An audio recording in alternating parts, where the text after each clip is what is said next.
I'll take it. Oh, did you get one and then Katie had yours? Okay, I call this meeting of the Monomoy Regional School Committee to order at 6:35 PM.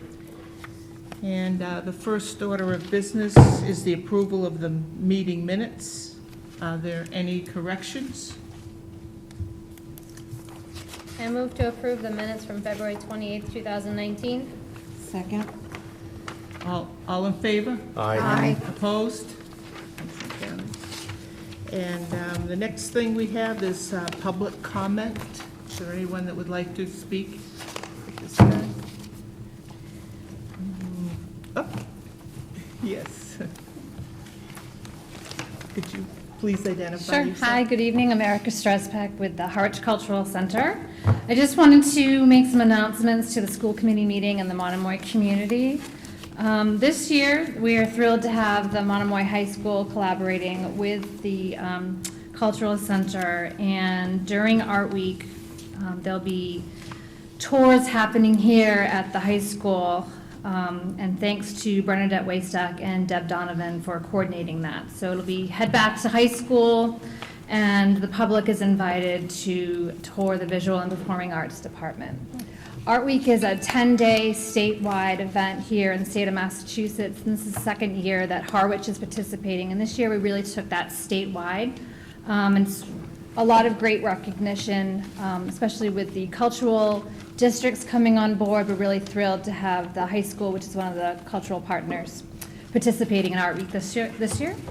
And the last thing is going to happen this weekend. We'd like to invite the community to participate in our aerial group photo, which is happening at the Cultural Center at 10 o'clock on the grounds. We'll have a special announcement, so you'll really want to be there to be a part of this townwide event. So we need at least 100 people to come. Hopefully we can spell out the right words, or we'll all just be waving if we don't have enough people. So we hope to see you all there. So thank you so much. Thank you. Okay, thank you. Any other comments? Okay, the comment part is closed on this, and the next thing on our agenda will be recognitions. In terms of recognitions, I would like to thank the Cape and Islands Workforce Development Board for their grant of $2,000 to support the School to Career Internship Program at the high school. Congratulations to our Harwich Elementary Spanish teacher, Katie Carey. On March 4th, she was the 99.9 The Q radio station Teacher of the Month.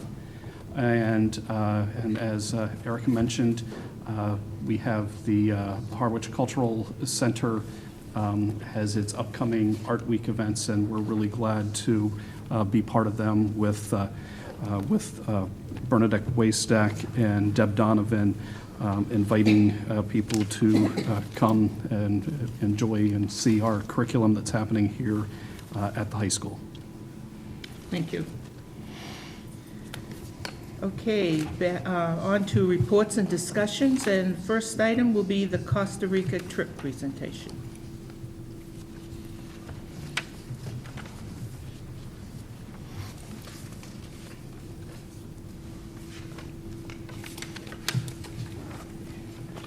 Good evening.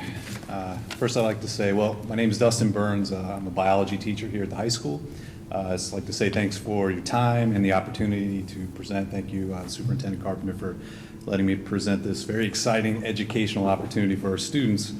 I'll be as brief as I can. I'll kind of walk you through the basics of the trip and answer any questions that you have, and kind of let you know where this started for me was the recognition that we didn't really have a big, exciting, adventurous trip that was science-based. And so I was looking around for something like that, and I got in touch with a company called World Strides, and this is something that they specialize in. They've been doing this for a very long time, have a great reputation, and have some really exciting activities that are science-based, and we'll kind of walk through those together here.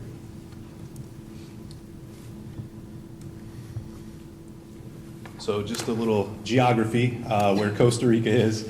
It's an amazing location for tropical rainforest and biodiversity, and just a totally different environment that you can't really get without traveling to an area of the world like this. So it's a pretty amazing place. I'm going to show you a little clip, video clip at the end of this, and to give you kind of a sense of the experiences and the environment and the kind of activities that are part of this trip. Okay, so I believe you should have just kind of an itinerary for the 6 days, 7-night itinerary for the list of activities. So day one, and again, this would be, I haven't taken this trip before, so I did the research on generally what's happening with the representatives, but I'll do my best to kind of explain what those involve. So day one, arrive in San Jose, and orientation and kind of getting acquainted with the program and the landscape. Day two is when we really get into the activities. What's great about this trip is not only is it primarily science-based, but there's a huge component for cultural experiences that tie into the Spanish language curriculum. So the students get a lot of activities and experiences where they can experience the culture of Costa Rica and various elements of that. So day two, visiting one of the major cities there and the history of that, and then also getting into the Rainforest National Parks for the first time and taking what looks to be a very exciting canopy tour, which involves zip lining, which I'll show you in a few minutes. So this is basically what the canopy tour is. You're really getting above the canopy and going across it, so you don't have to look from the bottom up, you get to look from the top down. Day three, bird hike. And a big part of this is one of the things that ties into the science curriculum is species identification and the fundamentals of basic science, formal observation, recording of data and data analysis, studying ecosystems. Horseback riding is part of this. And the specific package I was interested in, they offer quite a few, was one that they call coastal conservation. So a big part of this trip is kind of learning about how Costa Rica manages their coastal conservation program, which I thought that was something that the students can bring back to the Cape and apply it to where we live, because that's something that we're interested in on the Cape as well, which is coastal conservation. Just a few miscellaneous pictures. And of course, stop me if you have any questions. Day four, more time in the national park, something that we do here, but you get to see it kind of in a different place, whale watching and dolphin watching. One thing that should be especially amazing is the snorkeling and the coral reefs of Costa Rica. They spend time doing that, which should be excellent. Day five, more national park observations and hiking. This kind of brings up what's interesting about this trip as well, is that I think it would fit in nicely with our global studies program.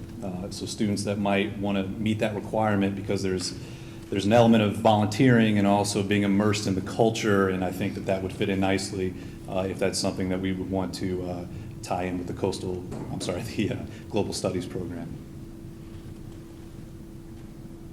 Day six, canoes down the Jungle River.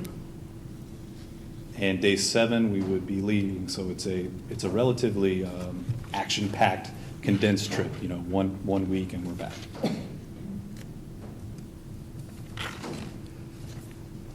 So we'll come back to this in a second. And just briefly, the company World Strides, I've gotten references from them, and I've spoken to a lot of people who worked with them in the past, including one of our own teachers, and I've heard nothing but good things about them. Like I mentioned before, the activities are designed around the next generation science standards, which our curriculum is largely based on with respect to science. Speaking with the Spanish teachers here, they also told me that they spend a lot of time talking about Costa Rica and how that ties into their curriculum very nicely, the culture and the language. So that's an added bonus. And I mentioned this before. And so this is just kind of an outline of the basic information. working with them, I was able to get them to create kind of a special set of dates that overlap our April vacation, so there would be no school time loss, which is great. The cost is very similar to what some of the other big trips that we've taken here at the high school have cost. They offer payment plans, financial assistance. If necessary, we could do fundraising to get the cost down if necessary. An added bonus, after the trip, it's an optional thing, but at no additional cost, the students can do kind of an online module that allows them to get 3 accredited college credits, which is just icing on the cake. So again, 6 nights, 7 days, a 6-to-1 student chaperone ratio. I mentioned these other bullets before. Because we have this special set of dates that they're providing for us, so to overlap with our vacation, the minimum number we need to hit is 35, but it's a no-risk situation if we can't get 35, which I feel optimistic that we can, full refund, and we'll try again the year after that if the dates match up. But there's no limit to this. We can have as many as we want, but we have to reach 35 or around that to be able to proceed.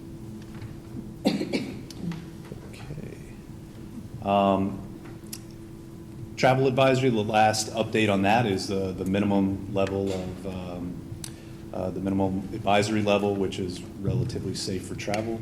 Thought that was something that we might be interested in checking. And everyone I've spoken with who's been to Costa Rica says it's just an amazing place that is safe for tourism and travel. And I've heard nothing negative in respect to that. Okay. So if we have any questions, I'd be happy to answer any questions that you might have. Something I didn't cover maybe? Yes, ma'am. I have a few questions. Yes. One is, what grades is this being offered? Great question. This would be 8 through 12. 8 through 12? Yes. And do you know what university or college the credits are from? I do. I checked this. I researched this. This would be through the University of California, San Diego Extension. Okay, and the last question is, you're talking about coral reefs and forestation and all. Yes, Is there ma'am. any tie-in for like global warming and how that affects the reefs or deforestation? Yeah, or absolutely. anything? With that's something that we could, with each activity has a representative that is there full time, and they walk us through and answer our questions. So that's something that we could ask them and talk about that might come up as part of the study of the reef, perhaps maybe the bleaching of the reef if they have that issue there. Great Thank you. question. Any, Jackie? Yeah, thank you for the presentation, it was excellent. There's about 12 or so activities between day 2 and day 6. Are you guys guided with the same people every time? Or are you have a general guide that's with you, and then for each stop, there's a specific guide that walks you through? I'm sorry, go ahead. Well, no, you can go, and then I'll go again. Yeah, I think, again, because I haven't actually gone through this, there's a chance that if we get the right numbers, they might send me down to kind of experience it before we go so I can have a better idea of exactly what happens. But from my understanding, whatever the activity is, there's a specialist that is working with World Strides to help guide us through those activities, especially the things that involve safety, people that are qualified to do those types of things and answer our questions. And so I would imagine there would be multiple people specializing in each type of activity.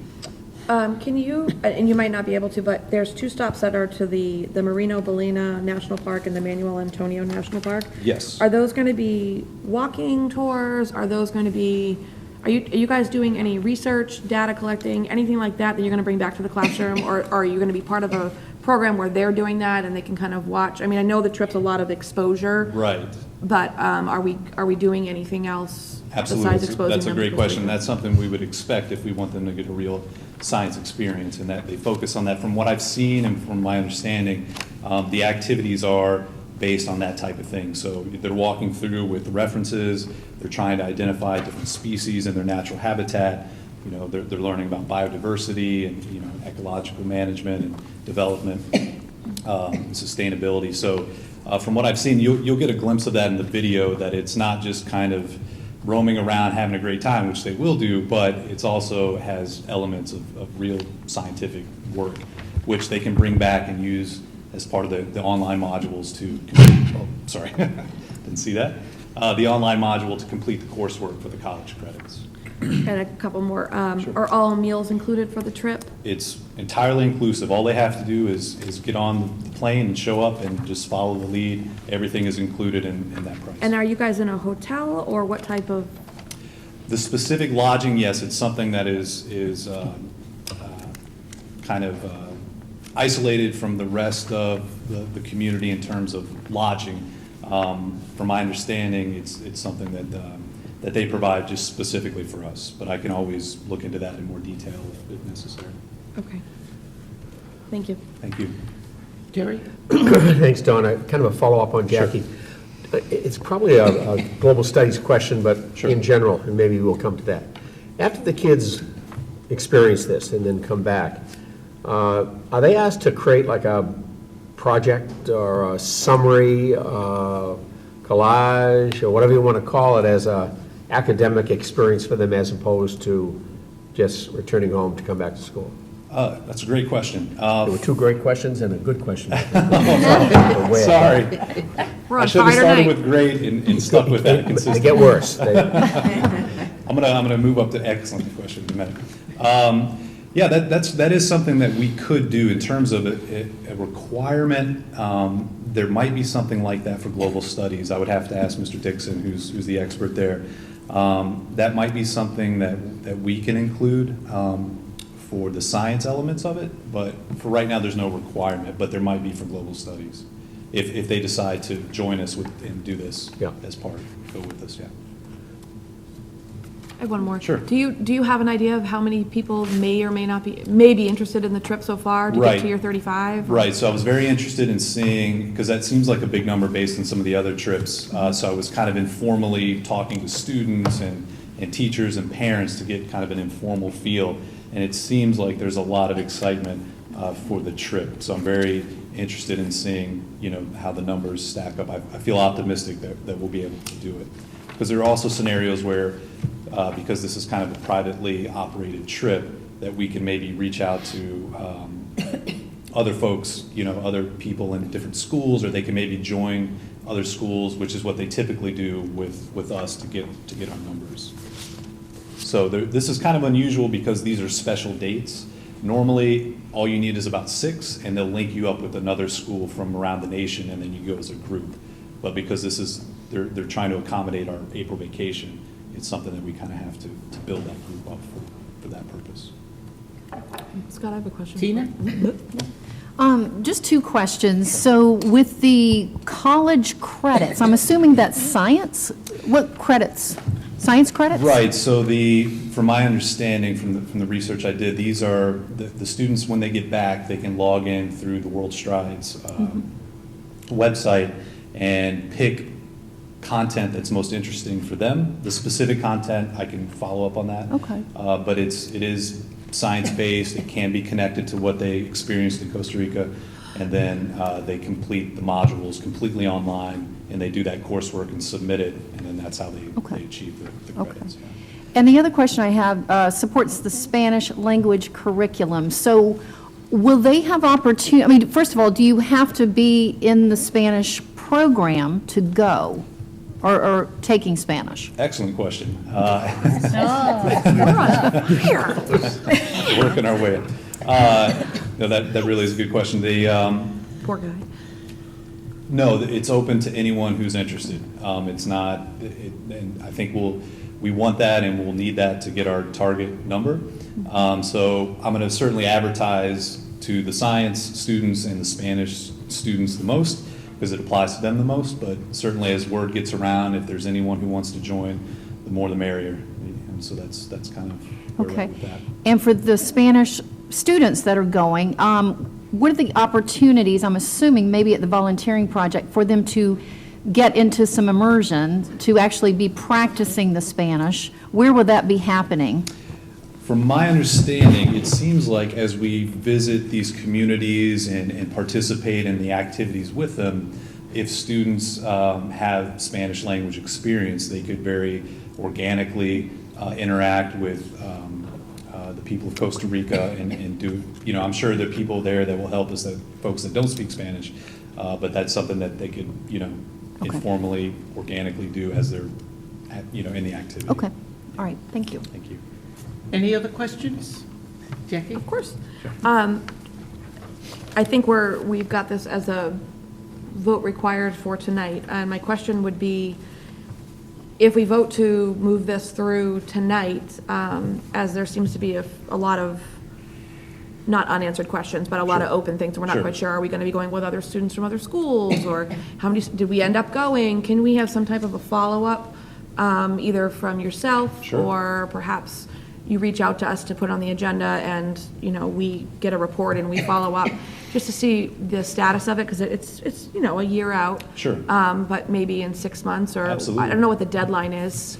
Yeah, that's, again, it's a very fluid situation because they're really trying to accommodate, kind of our situation, and I think, and we're trying to make the trip happen. And so you're right, there are a lot of unanswered questions about numbers and how we're going to put that together. So as often as you would like me to come and update the school committee on that, I would be happy to as we go. I think my request would be, as soon as there's a pretty firm update of, yes, we're going. Sure. And because we have 35, or it's growing number, Absolutely. we are or not with another Sure. school, that would suffice, if that's all right with everyone else. Just Sure, to- that- Just get a that's- little report, a little follow-up. I mean, we certainly love the follow-up when you guys come back from your trips and tell us everything that you've done. Right. That's amazing, and it's Right. kind of a treat for us, but just a little follow-up, just to make sure and confirm that, you had success and you are going, would be great. Right, and I think what's made this a little more, there are a little more moving parts to this particular trip, is it's the first one with this company.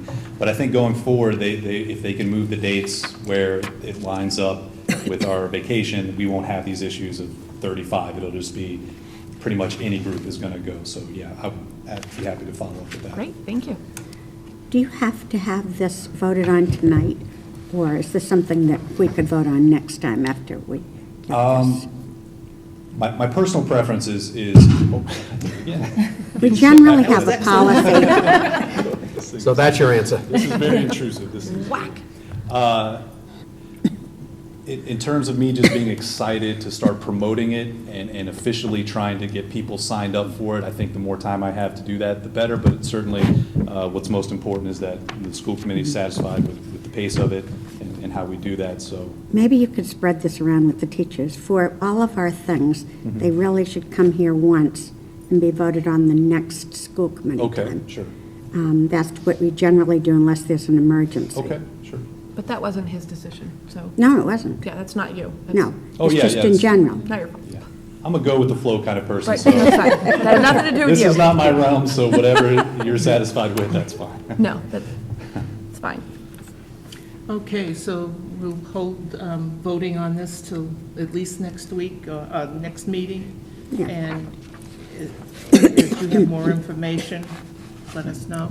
Yeah, I don't think my information will change in that amount of time, but if you prefer to vote on it for the next meeting, that's fine. Right, whenever you Yeah, can. I don't think the intention is that your information is going to change between now and then. I Right. think what Sharon's is more of a protocol. Sure. And because it was put on the agenda to vote the night of the presentation, typically it's a presentation and then the following meeting we Okay, vote, and that's sure. what she's saying. So Yeah, if there's you don't really- mind, we'll just put it on the agenda for the following meeting, and Right. at that time, take care of it. Yeah, that's fine, and then assuming the result of that, then I can officially start allowing students to sign up and register and things like that. So, yeah, that's perfectly fine. Would you like to see the video? Yes, Oh, yeah, that's definitely. right. Now, we can cut this, the first couple of minutes kind of tell most of the story, but it's about 5 minutes long, but we can cut it short if you want to move on to something else. Probably the most entertaining thing we'll do tonight. Wow. Well, we've got budget. Entertaining. You got budget tonight, Budget? Sharon. Come on, playground stuff. Are we ready? You're supposed to say that was excellent. when she said Yes, that was a There are excellent few comment. places in the world as amazing as Costa Rica. Exotic wildlife, volcanoes, beaches, rainforests, a vibrant culture.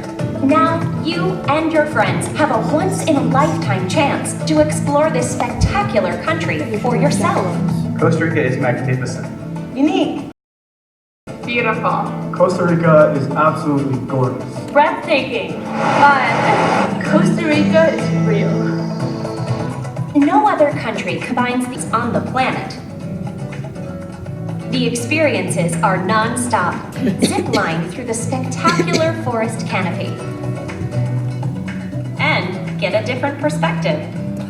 The bunny was exciting. It was really fun. You get the view of everything, and you're not just staring at one specific thing. You're spinning, and you're staring at that amazing beauty.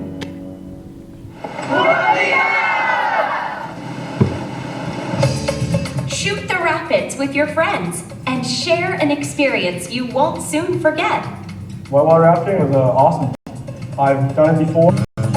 Just want to stop it. This is kind of a promotional video, but this doesn't necessarily represent all of the activities we'll be doing, which the itinerary has that, but this is just kind of a sampler of the things that they do.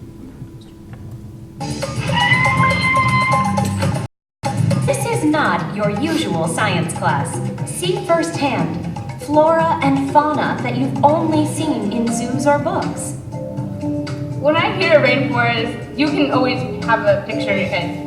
But once you're actually in a rainforest, the experience is totally different. Your trip will be led by your own Costa Rican course leader to share fun facts, answer all your questions, and maybe even learn a little Spanish along the way. First point, it is. Whether seeing amazing sights, taking a thrilling ride, or tasting authentic Costa Rican food, the best part is you will be sharing it all with your friends and making memories that will last a lifetime.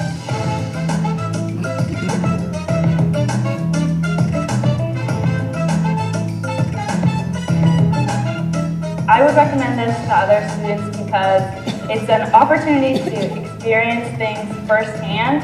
Instead of just reading about them at school, you get to be part of it, and it's really eye-opening and exciting. When you and your friends join us in Costa Rica, you'll discover science come alive on a travel adventure you will never forget. This trip has been the highlight so far of my life. And it probably will be the highlight for many years to come. I'm probably going to look back on this and in my 80s, and these are going to be some of my best memories ever.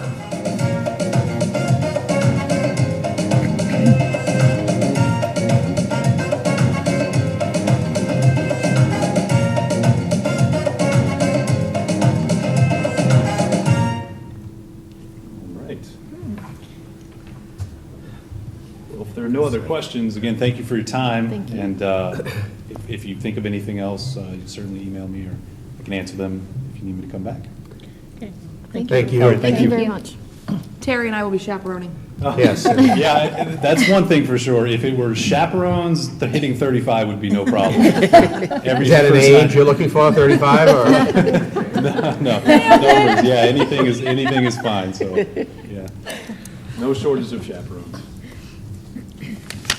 Okay, next thing would be the Human Resources Coordinator, job description. So in your packets, there's the job description that provided you at our last school committee meeting. As I mentioned, our last meeting, our HR person, Kate Brewster, had left to go take a position elsewhere, and we were just wanting to take the job description that,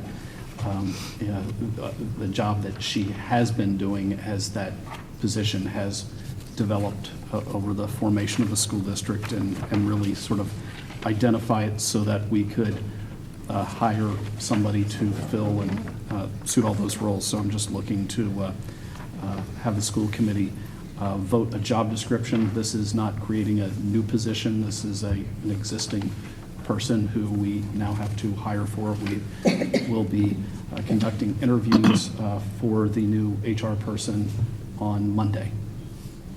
Okay. Is there a motion to accept this job description? Yeah, I'll move to approve the Human Resources Coordinator job description for the Monomoy Regional School District. Second. All in favor? Aye. Opposed? Okay, motion carries.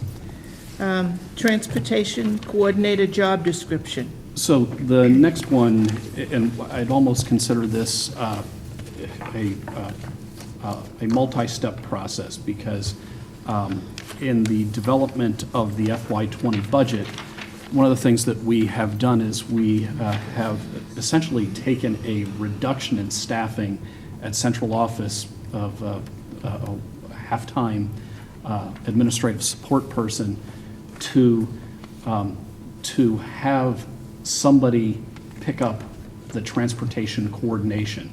And this all gets melded into the next conversation that we're going to have on the agenda on bus transportation costs with the collaborative. So while we've been with Cape Destinations, there has been a dispatcher that Cape Destinations has, along with somebody who coordinates the transportation, the person who parents call if they are having an issue with their student on the bus, if they need a different bus stop, if they have concerns about anything with regard to transportation, there's somebody that they call. Katie and I went to Mashpee Public Schools that uses the collaborative, and they have somebody who is essentially a full-time employee who the bulk of their job is transportation coordination. My hope is that given that one of the people in central office has actually always been doing some transportation coordination when it comes to special ed transportation, that this is just, maybe it becomes almost like 3/4 of that position deals with transportation in some way, shape, or form, and the rest of that position ends up supporting some of the central office administrative support needs. And a lot of these fall under what Mark Smith does. So what I have here is a job description for a transportation coordinator that also has some central office administrative assistant duties in it. I've mentioned to the committee, this is the role that we would have Tony London, who has been in our office as a administrative support person. The bulk of her job would then be to work with transportation coordination with less administration. We'll talk about organization of how we're doing things at central office. And in terms of a budget, that half of Tony's job is coming out of the transportation line of the budget. And when we get to talking about bus transportation costs, you'll see that it shows up in the budget presentation as new costs that were previously embedded in what we were paying Cape Destinations. Yes. I just want to emphasize that we are not hiring. Basically taking a half-time job and adding it onto the current central office staff.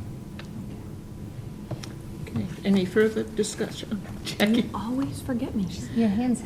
Well, yeah. About the 8th bullet down, I just had a question. Be available before and after school hours and weekends regarding any calls regarding transportation issues and concerns. I just want to make sure that that's within contract guidelines. So central office folks don't have, sort of the a school day contract. Their availability is a little wider than that. But what this is really getting at, you can imagine that Tony will be the transportation person. She may get to the office at let's say 7:30 in the morning, but there are already buses on the road then. So if there's an issue on a bus, the bus driver and the bus dispatcher has Tony's number and can contact her. Or on the other end of the day, there may be buses that are still out or buses that are off at a field trip.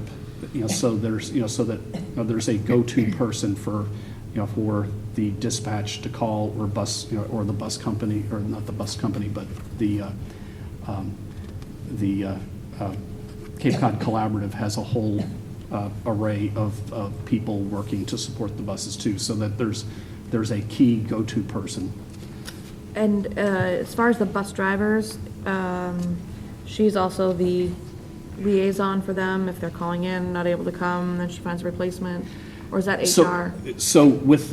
So the bus drivers will not be working for us, nor do the Cape Destinations bus drivers. So they would call, they would essentially call their dispatcher. So they would call the collaborative, and so there's a layer of people at the collaborative that are there to support the the remote dispatchers. So it's not that, that if the bus driver is out, that they're going to be calling Tony. They're going to be calling dispatch, and dispatch would arrange. So this is really the support for conduit. Tony. The conduit for, if a bus driver is having difficulties with a student, they would be calling, they'd ultimately reaching out to the school, and the school would be, working with Tony and the bus drivers. And if parents, have a concern, stops too far from home when the bus runs come out, that they'd be calling Tony. Tony be working with the collaborative to get the stop appropriately routed. So this doesn't have anything to do with mechanical issues or anything like that? She's more of a liaison between the student or the driver and when she needs support from you or the principal? Right. And I would say, while I hope this doesn't happen very often, but you could imagine bus breaks down, middle of its route, coming or going, and we need to go, so the driver's going to call dispatch and say, can you send a mechanic or tow truck or whatever? Dispatch would call Tony immediately. Tony would get on the computer and could send out through through Blackboard Connect, a message to all the parents, letting them know, this bus broke down, that'll be running 20 minutes late, or, call the school to say, bus 5 is going to be getting to school, 5 minutes late today because of X, Y, or Z. So, so she becomes that key. So she potentially could be person. doing that on a weekend, though? If we've got buses going out, yes. And on a holiday week, because sometimes they use the buses for... Sometimes. And if I think the way it happens in central office too is if somebody's out, someone takes over. There's somebody else that, that we kind of step in. So that's for us to kind of work out the logistics. Number 8 just flagged me. It just seems like it's an on-call position, and I think it just needs to make sure that it's kind of subtly kind of slipped in here, but this is an on-call position, 24 hours a day. Well, hopefully we're not running buses 24, but yes. But, yeah. But yes. Yeah, okay. Tina? I have a question, because it's not a new position, but because it is a new role, how is the training being done for Tony? So I actually think that Tony has done a lot on the special ed side. That I think she's got, she knows the roads in our towns and everything. The other great thing is, because the person with Mashpee Public has been doing this and working with the collaborative for the last 10 years, she's offered her support to go, sit down with Tony and kind of let her know, what does day-to-day look like, and when in the year is it going to get heavier? So I think we've got somebody who's been doing it for quite a while, and I think she can also give Tony a lot of pointers on what it's like when you do call, because there's, as I said, there's a whole layer of support in Osterville, in the sort of the transportation branch of Cape Cod Collaborative, that so she has a whole set of staff there that this person at Mashpee that would be reaching out to when there's a need for support. So I think she can kind of give Tony a quick primer on that too. But I do think that Tony's been doing pieces of it for so long now that I think a lot of it's going to come second nature. Okay, and I would imagine, maybe, that she could even shadow, even go to Mashpee and maybe shadow and watch. Yep. Okay, so I just want to make sure she's supported in this role, so, okay. That's good. And so my question is that, reading this job description, it looks like the top all these bullets at the top, except for the last 6, have to do with transportation, and the last 6 have to do with other jobs in the central office, maybe what she has or somebody else has done. And am I reading that correctly? Yeah, I think that the last things are things that she has been doing anyway. So the Right. list would have been longer, but there Yes. are a handful of things that, that we have handed off to HR, a handful of things that we've handed Right. off to Leah and to the others in the office. Are we expecting the bottom 6 to take like half of the job and the top ones to take half the job, or is it more of a different?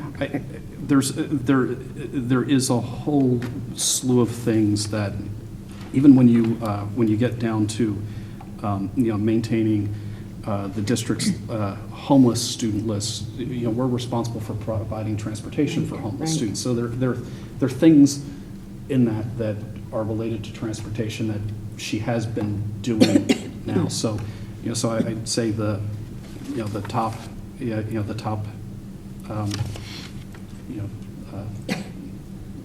part of the list is probably closer to a 3/4 time Okay. role. That's what I was trying to get at. Thank you. Any other questions or comments? Okay, thank you. Bus transportation costs with collaborative.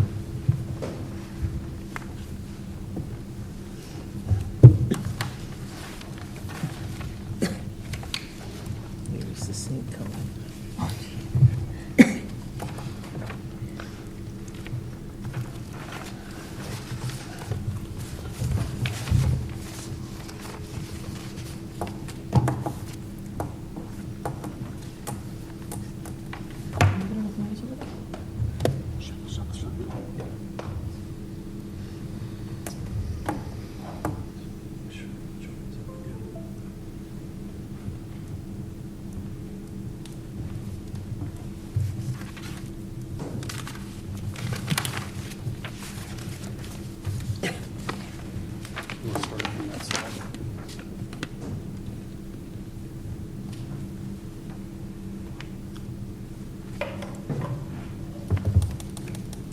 Okay, so in terms of bus transportation, as everyone knows, we went out to bid in January and then again in November for bus contractor, and Cape Destinations didn't bid on the job, nor did any other bus company. So we were left at a place of having to look towards Cape Cod Collaborative to do our bus contracts.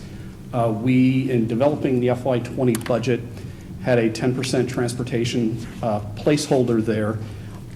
When developing the budget, and as we've negotiated with the Cape Cod Collaborative, things have come in quite favorably when it comes to our bus transportation.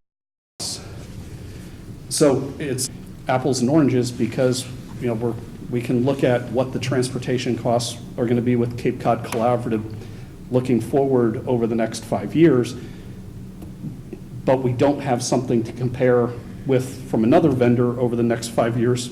So what we put up here is, this is just a comparison of what the bus transportation increases were with Cape Cod Collaborative in the first year of their contract, second, third, fourth, and fifth, and what we see with the collaborative going forward. So the first year in FY15, when we last went out to bid, it was a 13.37% increase for bus transportation.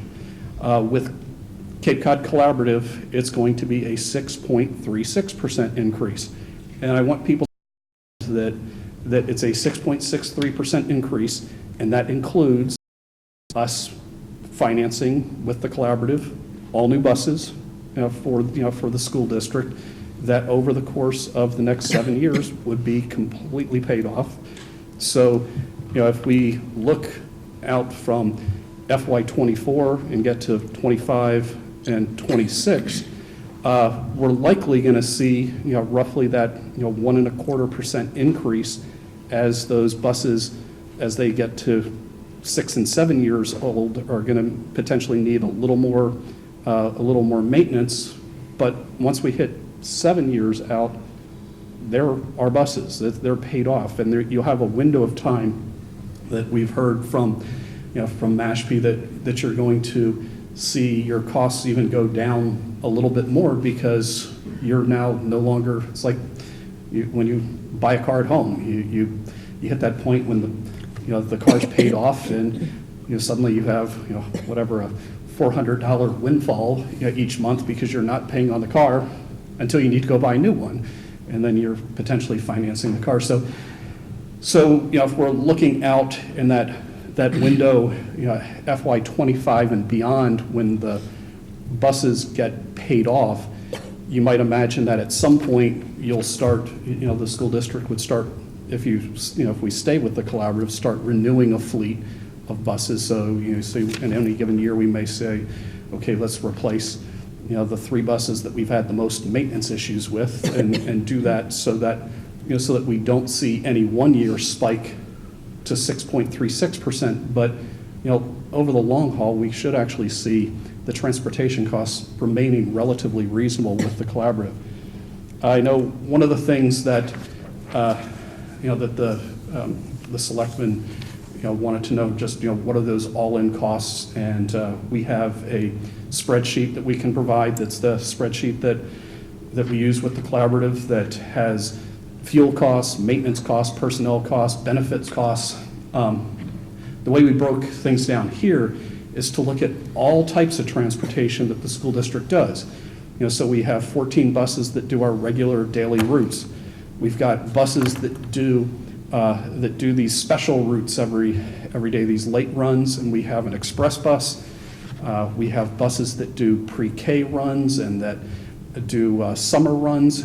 We've got buses that head out for field trips. We've got buses for our middle school and high school athletic program. And then the last line up there in terms of transportation costs is the transportation coordinator that we just talked about. So the half of an FTE that the transportation budget's picking up shows up in FY20, and notice it's not there in FY19 because that piece of the transportation costs were embedded up above in the regular day routes that that we were paying for with Cape Destinations. So if we look at what we were paying for Cape Destinations for this all-in transportation costs, over the course of a year, we had been paying, roughly in the FY19 budget, $1,334,031 for transportation all-in. We have budgeted $1,498,333 or $330. That was with that 10% placeholder. Instead of it coming in at 10%, it came in significantly less than that. So we anticipate now in the revision with the actual bus numbers in this iteration of the budget that we'll go over here in a minute, our transportation costs being $418,926, which is a 6.36% increase, which ends up being almost $80,000 less than that 10% placeholder. So, so this came in quite favorably. We were keeping our fingers crossed that, that we were going to see a bid that would come in below 10%, and we got no bids, then clearly nothing came in below 10%, but when working with the collaborative, we were able to get a transportation numbers that are coming in $80,000 below what we had budgeted. That's it.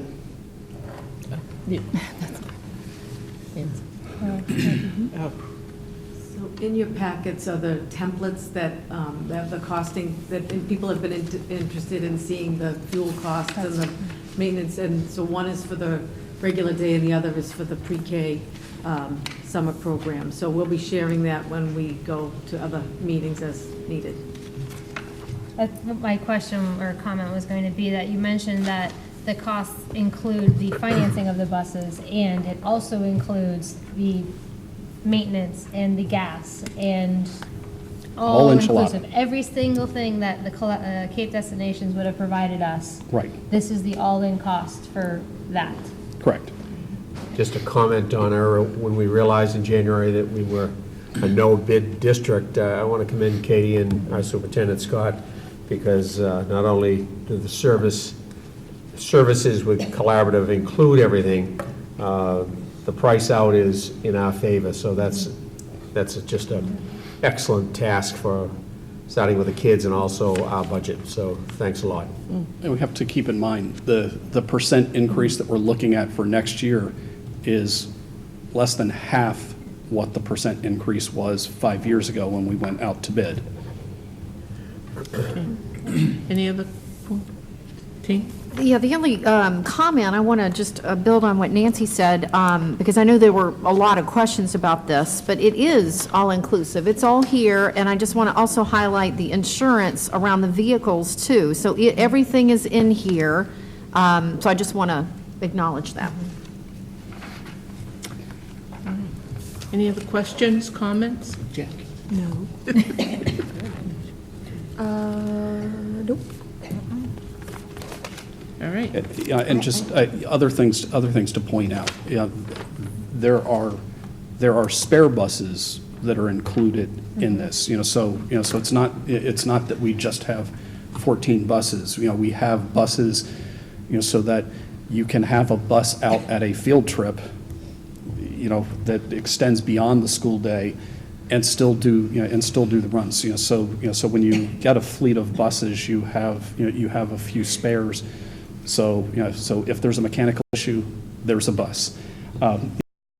Benefit by working with the collaborative, we have more than just our buses should ever the need be. There are buses in their greater fleet. I think when Paul Hilton was here, he was talking about that they currently are managing over 200 buses on Cape Cod. So if for whatever reason we needed far more than the spares that we have in this, there are those buses that can get tapped into too. Okay. Oh, sorry. So, did they discuss at all for field trips and things like that, what the relative cost, I know this is for the day-to-day things, is that sort of cost savings? Yep. Yeah, I mean, there. You'll notice up here, if we look at how Cape Destinations priced, if we just look at the first two lines, if you look at how Cape Destinations priced the regular day buses versus the late day and express buses, the regular day has gone up by 6.27% for us, FY20 over FY19. But the collapse, which is why you see this big decrease in the costs on those late buses, and that's because those run. So they've done the run already and are now doing they've done the elementary, they've done middle high school, and now they're coming around for a third run as a late bus. So it's not an extra bus, and it's just how they priced it. It's not saying that that Cape Destinations was doing anything wrong. It's just it's somewhat apples and oranges, and that's why we wanted to kind of look at all the different areas that you're having bus costs, if it's regular day, late, summer, to just go and have an all-in. This is everything when it comes to transportation, and this is where we see it this year, and this is where we see it next year with Cape Cod Collaborative. That's really helpful. Could you email that to us? In our Oh, it is. budget packet. Oh, in that big one. Okay. Thank you. Okay, thank you.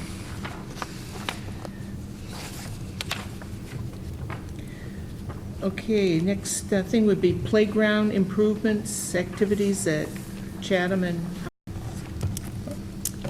Hi, everybody. Katie Icernio, Business Manager. I wanted to take this opportunity to share the excitement around all of the activities that are taking place. Years ago, we did work with the community in Chatham, and between the school and the community, revamped some of the tennis courts behind the middle school, and used funds from the town side. They refurbished the basketball courts out behind the middle school over at the Monomoy Middle School, and lined them for pickleball. So there's a history of a nice collaboration and cooperation between the communities and the schools. And there's exciting things that are going on over at Howard Elementary as well as Chatham Elementary that both Robin and Mary are going to speak to you about. In your packets, we went out and requested quotes to look for design services, to have somebody take a fresh look with a nice, through a new lens, to look at all of the playground space and the recreation space behind Howard Elementary School, and to look at what do we need to be in compliance with some of the new regulations, ADA compliance, as well as just really to how can we better utilize all that space. So in your packets is the information from the design company that at the next meeting I'm going to be asking you to vote a contract, because it's exciting to think about looking at this space for recreational purposes, and the asset, and embracing all the hard work that's taken place already. So what I'd like to do is turn this over to Robin Millen. Dr. Millen will talk about all the things that have taken place already at Chatham Elementary, and I think what's really important, and Robin can stress, and Mary will as well, when you're talking about playgrounds, this is years in the making. It takes years to get things going, years to see progress. So it's kind of nice that Robin's going to talk to you a little bit about a potential light at the end of the tunnel. And then just some of the actions that have been taking place that Mary will speak to at Howard Elementary, and just how it is, it takes a village. This is not a school project. This is a community effort that it's exciting when you look at, as I said, through a new lens. So, Dr. Miller? Good evening, everyone. I'm Robin Millen, principal of Chatham Elementary School. And yes, it is a long process, so I will get into that. But Dr. Carpenter, when I took the job at Chatham, says the first thing you need to do is do the playground. I was like, sure. How hard can that be? I've been here 4 years, so there you go. So I'm here, obviously, standing in front of you, telling you the update as to where we are with the Chatham, well, it's not actually the Chatham Elementary Playground, it's the Chatham Community Playground located at Chatham Elementary School. But I'm here representing all these people that are up there on the board. There have been so many members over many, many years, and again, I will go over that have been so patient and so persistent in this efforts, and I just wanted to recognize that it's not me talking to you, it's all of them channeled through me. But the reason that this has come so far, and actually in some ways so quickly, is because that group of people were solely focused on themes and function. So when they got together, and back when I started in 2015, we had that large group of people, community members, business members, students, teachers, parents, all different people from all different walks of life come together and say, what do we want to focus on? What do we want to base all our decisions on? So they came up with 3 focus themes, which are creativity, innovation, collaboration, which are all possible in play. We stuck to those themes through every decision we've made. The other secondary part of that was we wanted to talk about function. What was the function of the playground area? What was the beautification of the area as a whole? And those 3 function areas were accessibility for all, community, and multi-purpose spaces. So it was very, very important that we look not only at the children who are accessing the space, but also the summer residents, the visitors, the grandparents, anybody that has any sort of mobility issues, vision, anything that we could think of. We've been going through all these decisions with that accessibility in mind. Community, it is a community playground.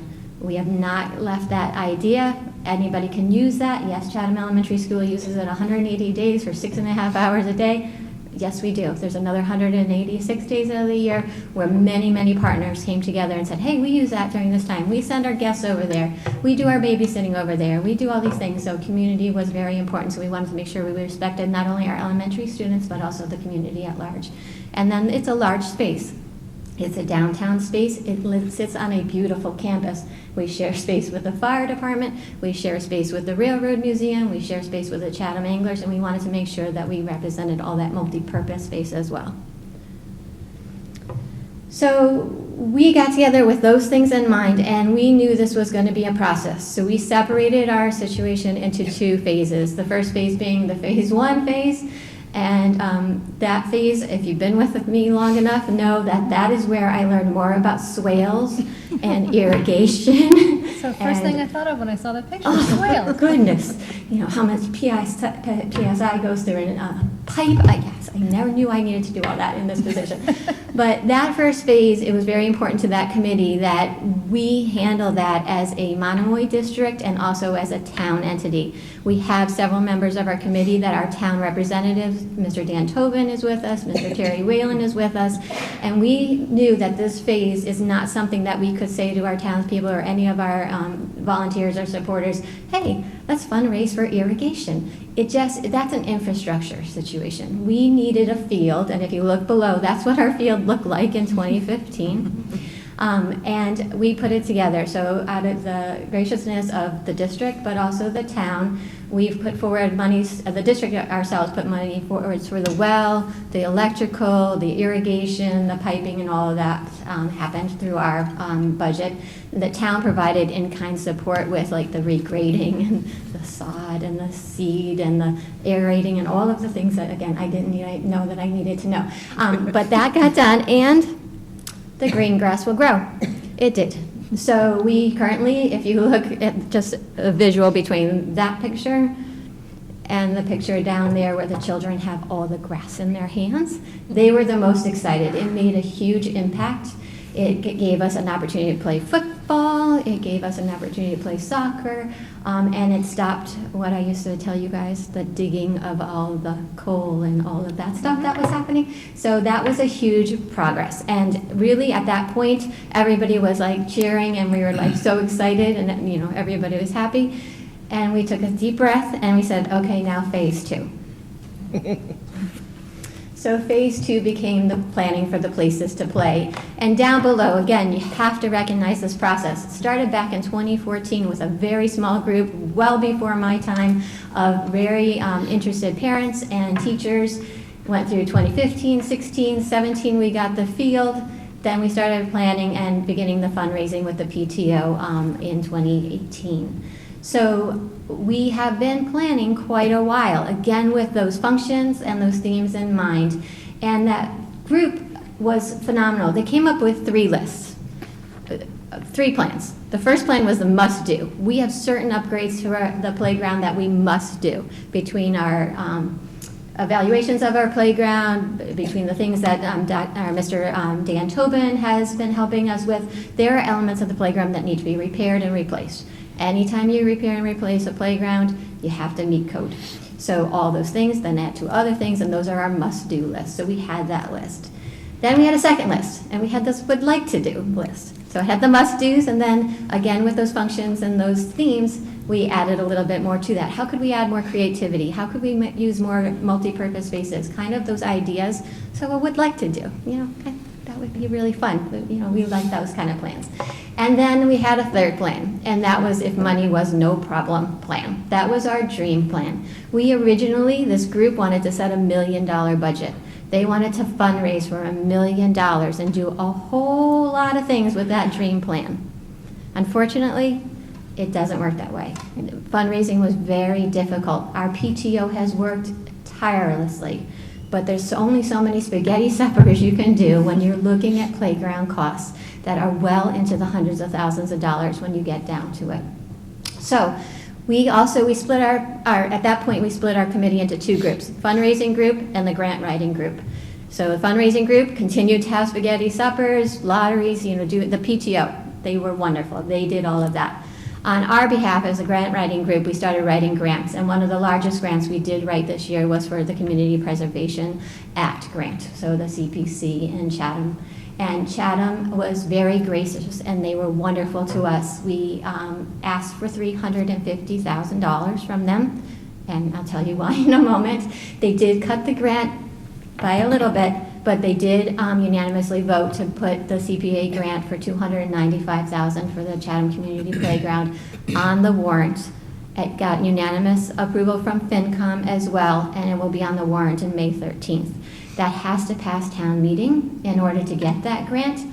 I don't know how much you know about the CPC. It's not going to raise taxes. It's not going to do any of those things. This is money that's allocated through an act. But we do need voter outturn to approve that. So we do see the light at the end of the tunnel.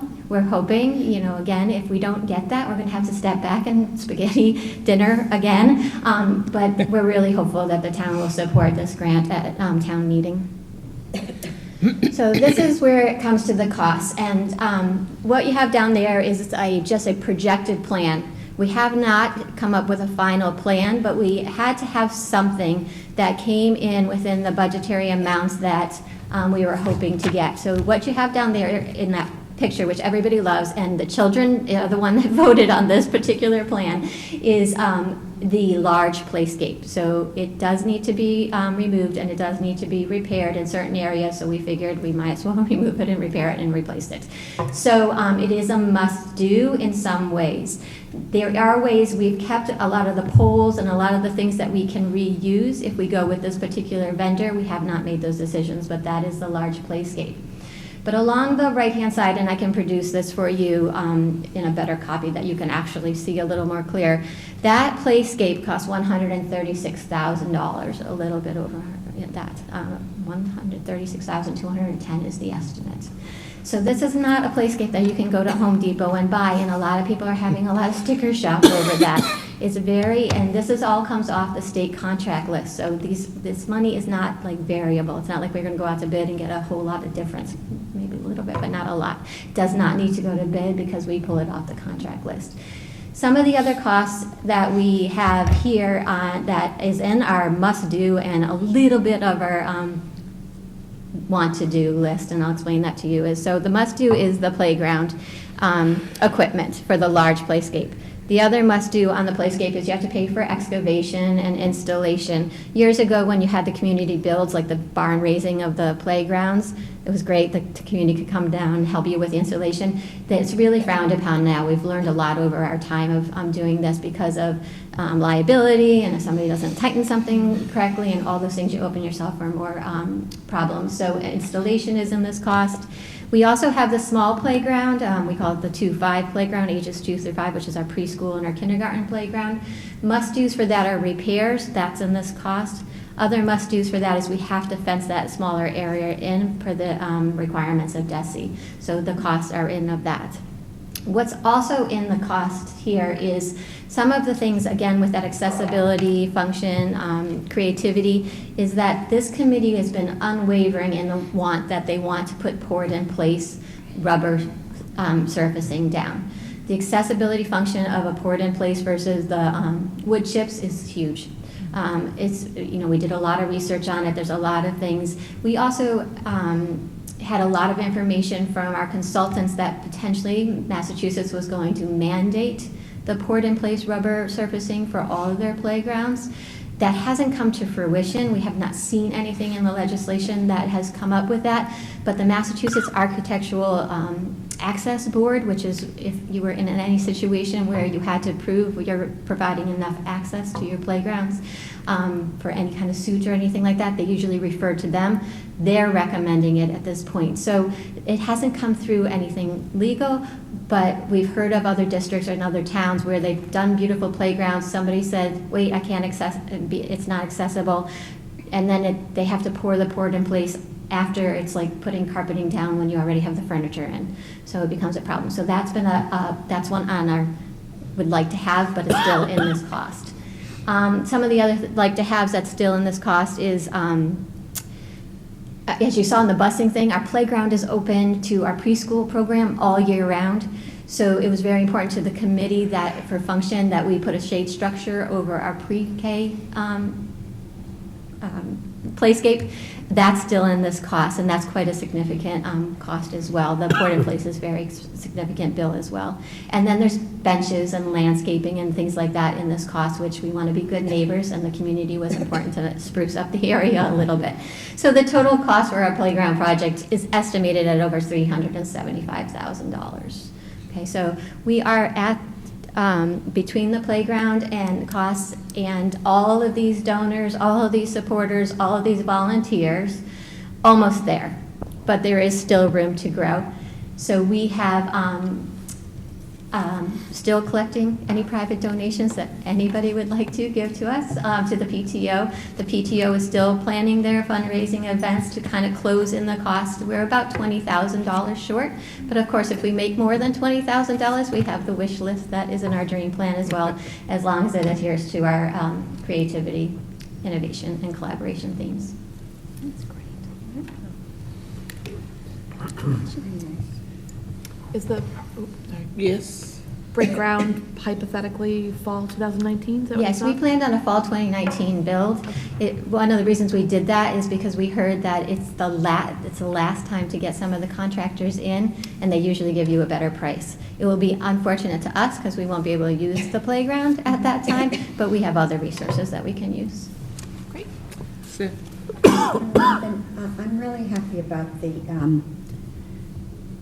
rubber that you're putting down, I think, for accessibility. But as I recall, a lot of the footings of the playgrounds in the past have, I don't know what's happened, but they've caused like sinkholes or something, where kids literally could almost disappear into them. Do you know if that happened? I mean, this was before you arrived, but literally On our current playscape? Yes, we're hoping that the port in place will also help with some more of our drainage issues. Is that what you're talking about? Yes, that we can grade it again and that, yes. Thank you. It's Cape Cod soil. I know. Sand. It's one of those things. But again, the port in place is a significant cost, and it's actually a combination of port in place and mulch. We're not pouring in place the whole, I don't want people to think we're taking away the aesthetics of a Cape Cod downtown, landscaping. Great job, Robin. And you're right, it's amazing how a little playground for the kids ends up being an excessive amount of money to the layman. But that's terrific progress, great organization. Question, for the community in the evenings and daylight savings during the summer, is there lighting out on the playground area? There isn't. Well, you have the building lighting and things like that. That's about, and the street lighting and whatever is there, but there's not lighting out there. Last question, once it's done, is there like average size fencing where you can close it off at night, or Well, we have the fencing already, and that was one of the things when I was speaking to the Chatham, the community preservation. It was very hard to understand the community part of this, and our fencing along Old Harbor Road now is closed. But we have been in contact with the town, and I know Mr. Tavano is here to talk about Harwich, but he's been in touch with the town as well to get that open. And that's one of the things in the plan, to open that area up. Right. So that was what the intent, and that's what I've been explaining. During those times of the day where we have school in session, we need to keep that secure for a variety of different reasons. But beyond the 2:15, 2:30 time before school and on the weekends and in the summer, you're more than welcome to it. Thank you. Thank you. Okay, thank you very much. Thank you.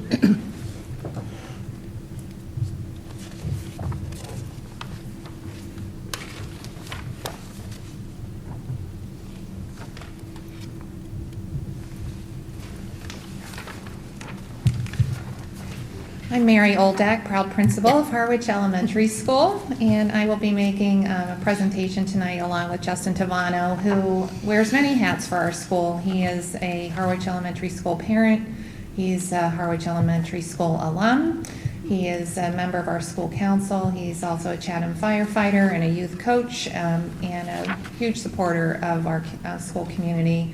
And he will be giving more of a historical perspective on our playground structure. This is an aerial view of our project that Katie mentioned in regard to the RFQ. It's kind of that amoeba-shaped area there behind. Here's Harwich Elementary right here. This is the Cultural Center, the previous middle school. And we really have 4 components to this project that will probably be phased, as Robin talked about with her project, the project at Chatham Elementary. This structure right here is the beloved Castle in the Clouds playscape. It was built about 25 years ago in a community build that Justin will give us a nice perspective on. It's really been developed in this front end for our younger students, and as you progress through the structure, for our older students. This is a stand of swings. Then we have kind of a sandy play area here and the preschool playground, which is really dedicated to our 2 integrated preschool classrooms as well as our full day Make Way for Kids. So we're thinking that this may become phase 1 of the project. And we also have a basketball court here that I believe the vintage precedes Castle in the Clouds from 25 years ago, along with a play court. It has hopscotch and foursquare.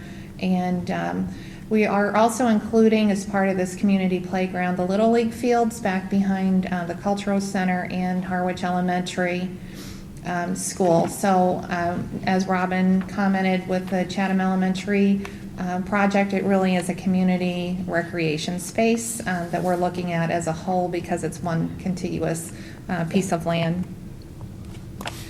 This is our committee that we formed in the fall. We're right now calling it the Harwich Elementary School Community Playground Committee. The members in blue are our community members, and the members in green are our district members.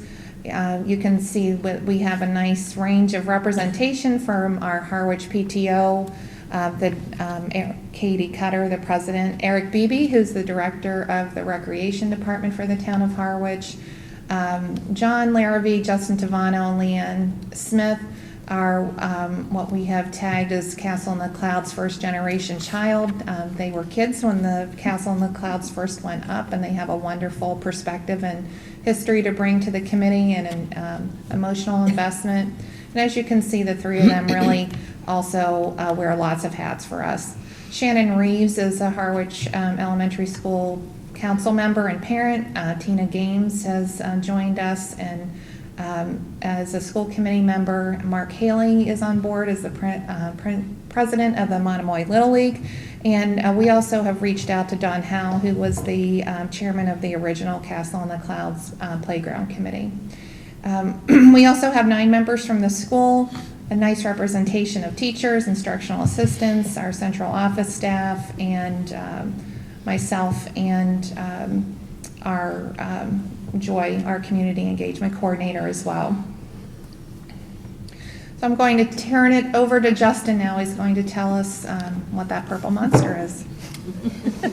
All right, thank you and good evening, and thanks for the introduction, Mary. So I think I bring a kind of a unique perspective. As Mary said, I was a child, I was a student at the time when Castle in the Clouds was built. And as we started to discuss the playground and the future of the playground at school council meetings, I kind of informed people, that was a community building project. And a lot of the people weren't originally from town and didn't really understand that history of how that playground was really came to life. So I do have that unique perspective. I'm a multi-generation Harwich family. I know some of the people on the board have known my family members from way back.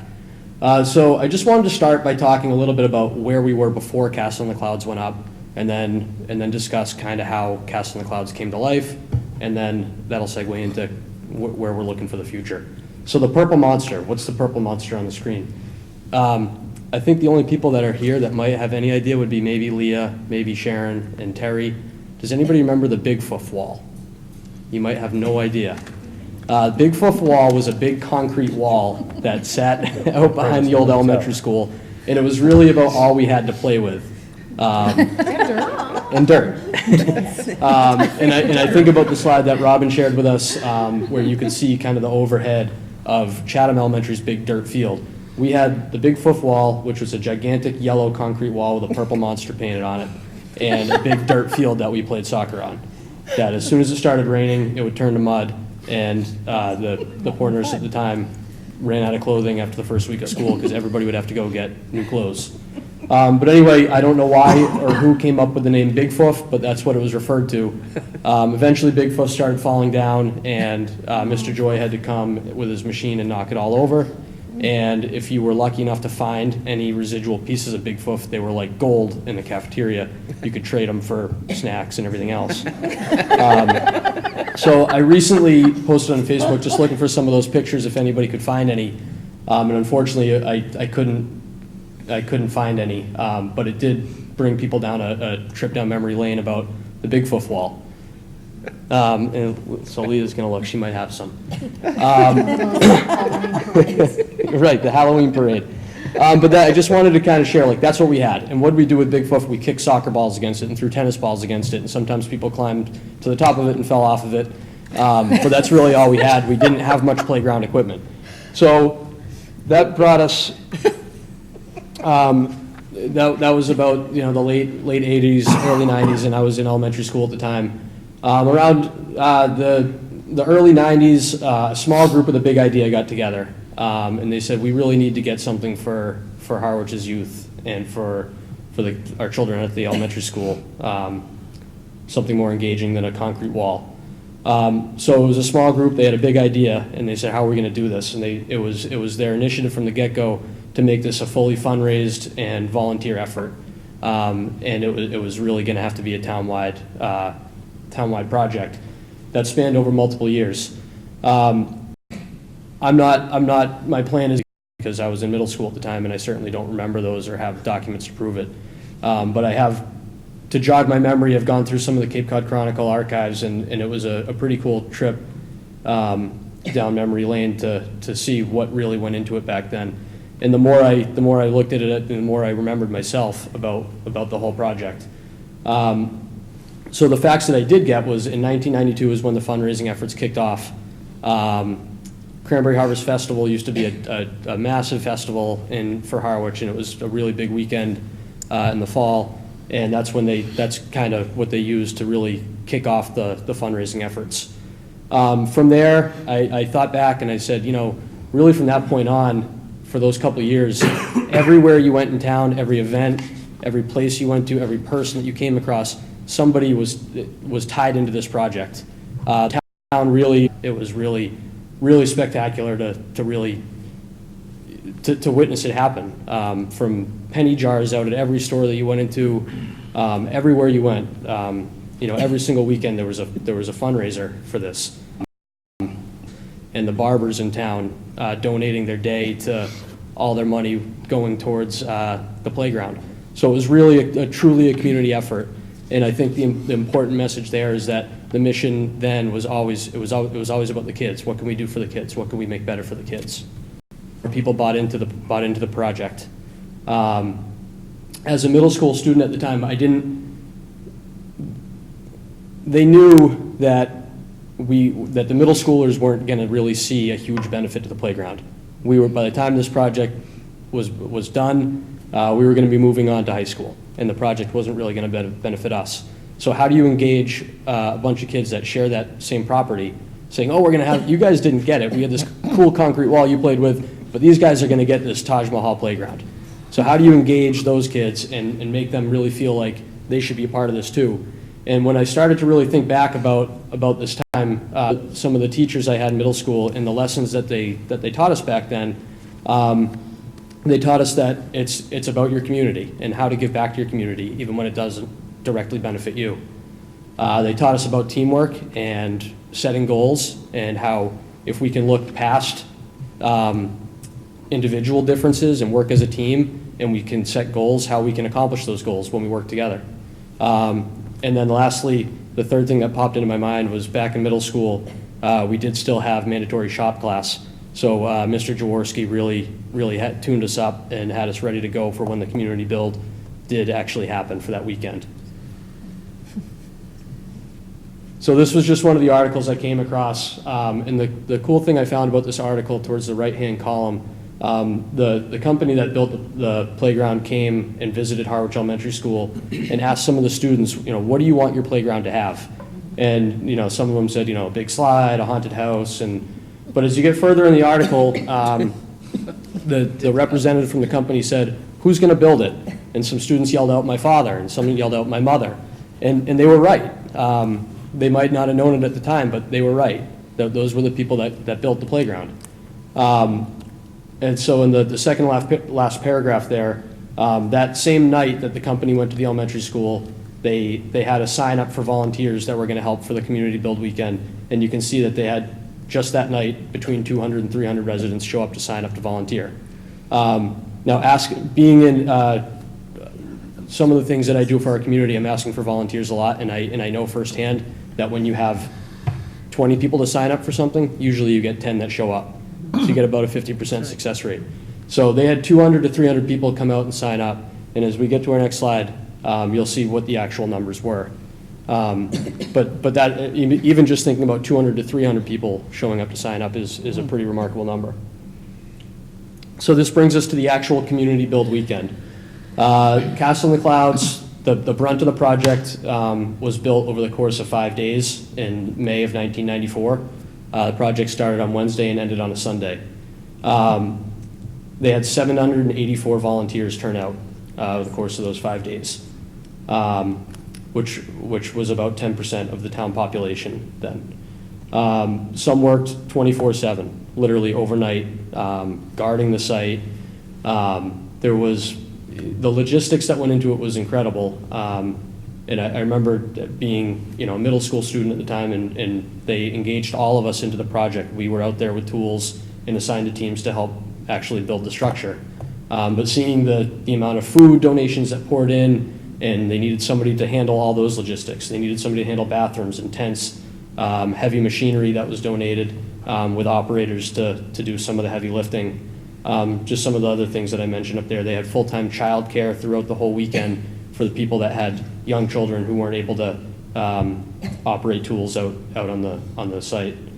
And then the other things that stuck with me, there was one day where there was an absolute monsoon. It absolutely poured all day long. And that's something that you think would maybe kind of dampen the spirits of the event and would, they'd say, okay, let's call it off for the day and we'll just have to extend the project. What I recall of that is people just embracing the monsoon and it actually bringing these teams together and it actually boosted the morale. So the next thing I remember is how high the morale was throughout the whole project. It was literally the light at the end of the tunnel. After 2 years of fundraising and 2 years of the incredible work by the playground committee at the time to make this thing come to life, this was it. All the material was there, and this was really it. And the morale was just incredible. And everybody involved was just so upbeat. They didn't get beat down by the rain. They didn't get beat down by working through the night. And it's because they knew what the mission was. The mission was the kids, and it was to really provide something for our community and for the kids that were at the school at the time and for beyond. So now here we are 25 years later, and we can't say thank you enough to the people that spearheaded such an amazing achievement for our town. It's gotten so much use over the years, and the love that people have for that playground right through the summer. If you go on any given day, on a 100-degree day when the last place you want to bring your kids is a boiling hot playground, the place is packed. It gets used because people love it, but it's 25 years old, and it's 25 years old. Thank you, Justin. I think you can all really feel how deep the emotional commitment in this town is to the Castle in the Clouds and the legacy of it, and that is something that we really want to honor and pay tribute to as we move forward with this project. This past fall, we had a safety audit completed on both the Castle in the Clouds and the preschool playground by New England Playground Inspections, and it was a third-party certified inspector who came in and looked at both of our playgrounds, did measurements, and presented us with a report in November. I also spoke with the original architect, Leathers, who is now, well, they have 2 offices, but their primary office is in Florida now, and talked to them about the original project and the prospects for the Castle in the Clouds at this time. And what they really had to say was that Castle in the Clouds, as built, really has a 20-year life expectancy under ideal conditions, meaning really weather, which we do not have in New England, which they may have in Florida, and that, you know, we are, as Justin said, going to celebrate a 25th birthday for it this May. So just to highlight the notable hazards that were found in Castle in the Clouds, most significantly the aging wood, the cracking, the hardware is backing out. And speaking with Leathers, to retrofit to meet the current guidelines just for safety and equipment, not ADA, they were looking at $120,000 to $130,000 Band-Aid for 2 to 3 years, and then a possible replacement cost of well over $500,000. They noted protrusions of the bolts, rust, entrapments, tripping hazards, entanglements, which I'll go over in a minute. And as Robin mentioned, it's so important, we are not ADA compliant, and it's not just the surfacing, it's the ramps, it's the staircases, and they cannot be fixed without taking the structure down. We also have noted the poor sight lines for supervision of our staff, of our students during recess time, and the distressed equipment. The spiral slide had holes in it, the fiberglass was unraveling, the fire pole was too high for the age group and posed a climbing hazard, and our swings do not have a proper use zone, and there are encroachments onto other equipment. These are some of the pictures that I'd like to just call your attention to. I don't know how well you can see it, but this is an example of the breaking down of the wood and the cracking and slivering.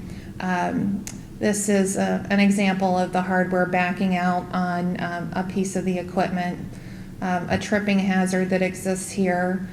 This is where the fiberglass on the slide had become exposed, and poses a safety hazard in terms of the sharp edges that are present there. This is the tool that the playground inspector uses to determine if something is a head entrapment, and so she puts that tool in, and that's how she determines where the head entrapments are.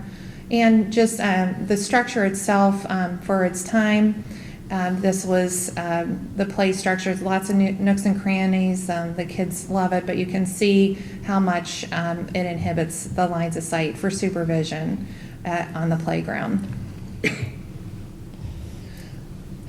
After that report, we had 3 very notable urgent safety concerns.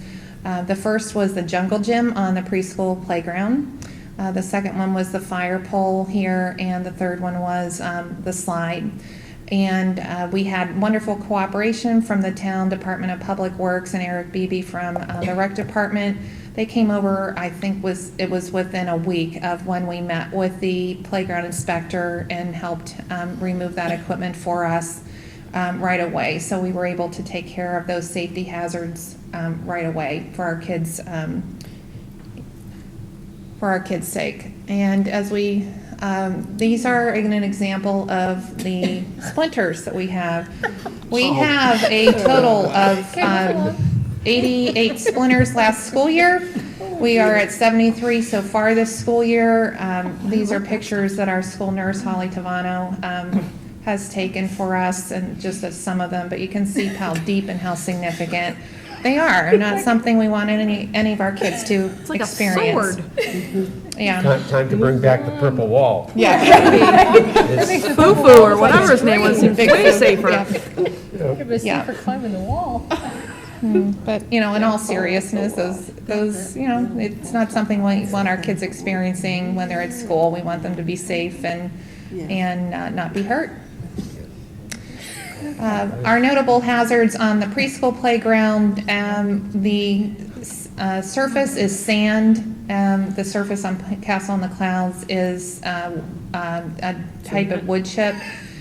I just talked about how we removed the jungle gym. This is an example of the rust and the protrusions, the bolt protrusions. And again, this is the head entrapment measurement that's right there. And, just the tripping hazards throughout the play space with exposed tree roots and boundaries. Our fencing is also too low, as we've had to add sand. It shortens the fence height. And so that is something that we need to explore with how to raise the fence height around the preschool playground. So on the back end of the property is, again, the basketball courts, the play court, and the Little League fields. In talking with some members of the committee who grew up here, I believe that the basketball court predates the playground, and the asphalt is cracking. It's not level. The hoops are too high for our kids to play on. Monomoy Youth Basketball is very interested in how we're able to work together to make that a court that can really be usable by the community youth for basketball. In terms of the timeline, this is 2018 through 2020. That's probably maybe a little aggressive, having heard Dr. Millen talk about the time frame at Chatham. In October through December, we had the safety audit completed. We removed the urgent safety elements. We worked together with Katie Isernio to develop the request for quote, which is what she presented tonight. And January through September, we're looking at awarding the RFQ for design services. The fundraising began. I did want to highlight that our HESPTO hosted our fun run on March 1st, and we raised $35,000 in 2 weeks. It was an amazing whole school experience focused on wellness with pledges from 4 countries, 37 states, and over 75% of our students registered for pledging. And we just had some wonderful sponsorships too. So we'll be looking at a school committee vote for the design services and for that process to begin, and continuing the fundraising and design work. And we get further along, going to the town for review and approvals. The fundraising will continue. We will be looking to submitting an application to the CPC in this fall on October 1, and continuing our fundraising, and hopefully construction beginning the summer of 2020. That is an aggressive time frame, but given the commitment of this town to our school and the fundraising that we've experienced so far, we all really feel like it's within reach. So this is one of the fish in our playground. It's a wonderful, I think, piece of the castle in the clouds. These are the sort of elements as we move forward we would love to include in any new structure that may go up, and just to be able to provide a tribute and acknowledgement to the original playscape. So, any questions for me or Justin? Sharon? I don't have really questions because you've done such a great job. Thank But I you. do have a couple comments. I'm really thrilled overall with both of these playgrounds, that such real interest and thoroughness on the safety for the kids. And I especially appreciate the thing where you're talking about line of sight, because I've never heard that mentioned before in terms of planning a playground, but having done many recess duties, I know that that's really important. And I have to say that looking at the history that you brought in was fabulous, better than the trip to Costa Rica for me. But I know that it's a little bit sad that we have to hire professional companies, but I do believe we do have to because of the safety and liability. But somehow, with if it's not this, some other project, we'll have to get back to that community involvement that you talked about. Thank you. Thank you. Any other questions or comments? Good luck. Yes. So in your packet is the proposal put together, and so, but between now and the next meeting, if you could read over their ideas on the designs, and they have some examples of playgrounds they've done. I've reached out, they did some work in Eastham, and, you know, the references are terrific, and just I like their approach with, you know, having lots of conversations. And one of the important things when I put together with the group, the request for quote, is to ask them to, when they come, to look to see how we can honor the tradition that, and the structure that's there, and maybe incorporate some of the, some of the towers, sorry, some of the turrets that are there, because, you know, it is all part of the community. Thank you. Thank you. All right. Budget time? Playground. I'm back. Yes. Splinter time. I've been waiting all night.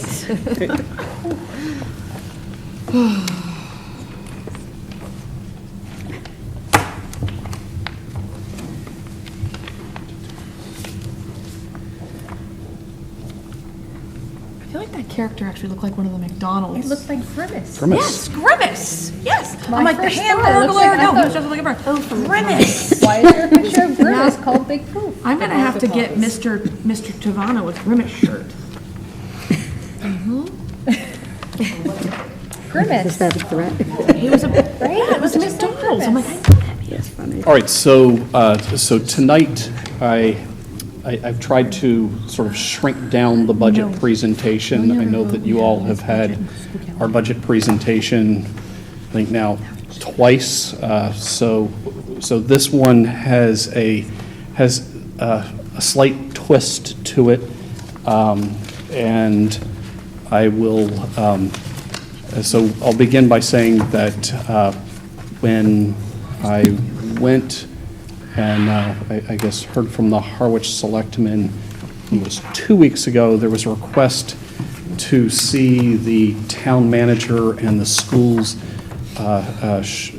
reduce the budget as it impacts Harwich by $350,000. So Katie and I met with the finance subcommittee of our school committee and worked collaboratively with them to make recommendations that are embedded in the numbers in the budget that I'll talk about tonight. Behind this budget are the transportation numbers that we previously talked about tonight. This also has, you know, the new teacher's contract is embedded in these. So what I've tried to do is just kind of highlight some of the maybe more important things and the things that drive the budget. And I will also occasionally take time to provide some commentary or my own superintendent's editorial regarding Bill Galvin's article in today's Cape Cod Chronicle when it discusses the selectmen want more cuts from regional school district. So I'll at least correct the record, because I think there's some, particularly in the last couple paragraphs, some pretty significant misleading information that I think needs to be clarified. Okay, so in terms of the budget process, today is March 14th. This is the night that we'll do a last presentation.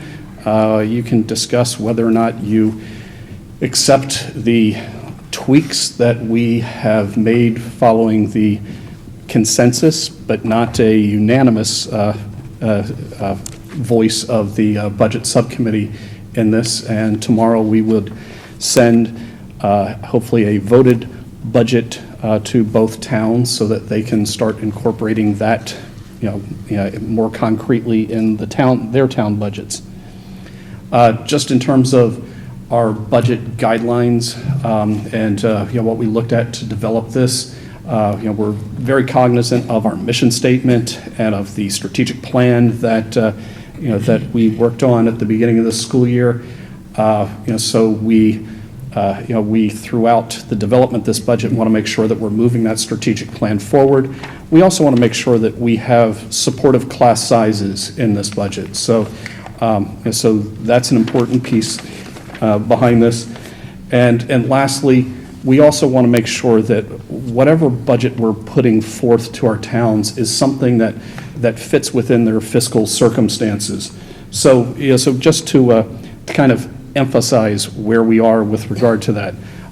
In the article from Bill Galvin, it says, Selectman Don Howell said the town of Harwich cannot sustain continued increases in budget.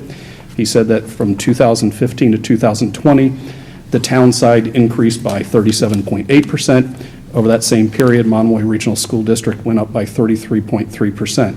I want to emphasize, we try to not be the thing that's driving, town budgets. Just even what Selectman Howe was stating. We have consistently come in at a reasonable place relative to the town, and I think when the punchline of this budget that we'll be moving forward is, I think, quite reasonable with regard to the town. The punchline here is that if you go online to the town of Harwich's town administrator's draft budget, the overall spending's up by 7.8%. In the article by Mr. Galvin here, it says that Administrator Chris Clark said the town budgets are up by 4.2%. The punchline, as we get to it at the end of the day here for this budget, our budget's up by 2.7%. We're a lot less than where the town budgets are. Enrollment's important when we look at school budgets. We are a school district that the students that are sitting in our seats are 65% Harwich students, 22% Chatham students, and we've got 13% of our student population that are coming to Monomoy Regional Schools that are school choice students that bring with them a rather appreciable amount of school choice dollars. I have shared this in our previous budget conversations, but things are going really well when you look at our enrollment. Our school choice coming into the district, the green line, is going up. The school choice going out of the district to Nauset or DY is going appreciably down. And our charter school numbers are actually slowly ticking down. So you'd think if your school choice coming in is going up and your kids leaving your district is going down, that you should see an enrollment increase. But we're not. And the reason that we're not is that school districts across the Cape right now are just seeing fewer and fewer school-age children in their towns. So since FY16, we've seen a 58 student reduction here at Monomoy. In developing this budget, we have been trying to be very conscious to the fact that, that we've seen the numbers tick down. We don't anticipate that the number going from FY19 is going to be going up. We anticipate our enrollment's going to be at best a level enrollment. So what we've tried to do is we've tried to correct this budget to take into consideration, if you've got a school district, you've seen a 58 student reduction within the district, a reduction in some staffing that mirrors that reduction in students. And while we have a reduction in staffing mirroring the reduction in students, I also want to emphasize that we are maintaining all of the services that we provide, the programs, and the opportunities for kids. So, so kids aren't losing in this. What we're largely seeing is at the elementary end, smaller and smaller class sizes. So we're seeing some consolidation of classrooms, largely at the elementary end, and that reduction in staff is allowing us to strategically enhance some areas of our program, particularly at the middle school, which is where we're going to see a significant increase in students next year, and also at the high school, where we anticipate the student population at least staying even, if not increasing a little bit, but particularly increasing on that English language learner end of the spectrum. So anticipated class sizes next year. We anticipate contracting again for the third year in a row a classroom now at second grade at Chatham Elementary School. We also, behind this budget, will be contracting a classroom in fourth grade. At Harwich Elementary, we had far fewer kindergarten students enroll this year than we had anticipated. So we contract back to 5 classrooms. Given the kindergarten signups that we've already had, that 5 classrooms seems to be right on line with where it should be. But because we could have gotten away, I think, with 5 classrooms in kindergarten last year, we have 5 classrooms reduced in first grade going into next year. We were, in the initial budget conversations, we were going to have 6 fourth grade classrooms. Fourth grade at Harwich Elementary, typically, fourth grade at Harwich Elementary School typically contracts down to 5 classrooms, and you see 6 at third grade. I have to sort of update this. At fourth grade, we're going to have 6 sections and 5 sections at third grade, correct, Mary? So the numbers 19.4 and 17 reflect 5 classes at third grade and 6 at fourth grade. And it's just because just some of the class dynamics that are going on, it makes more sense to have fewer class sizes or fewer classrooms at grade at grade 3 than at grade 4. So class size numbers are correct. the class size numbers are correct. I just need to flip-flop the So just the number of 5 and classes 6 there. is incorrect, okay. Thank you. Our bubble is currently at 7th grade at the middle school, so that's our largest group of students that are coming through the district. And that bubble, of course, a year from now is going to hit the high school, and we're going to start to see over the next 5 years the high school numbers increasing quite rapidly. But so what we're seeing here is once we see this cohort that's sitting at grade 4 come up into the middle school, we'll start to see the district as a whole behind it seems to be shrinking at the elementary levels. So we're going to see the middle school is going to kind of hit its peak size next year, then it's going to slowly start to subside, and we'll see the high school hit quite quickly. The build-out capacity of this building was at 700, and we're going to see this high school hit that 700 number pretty quickly over the next couple of years looking out.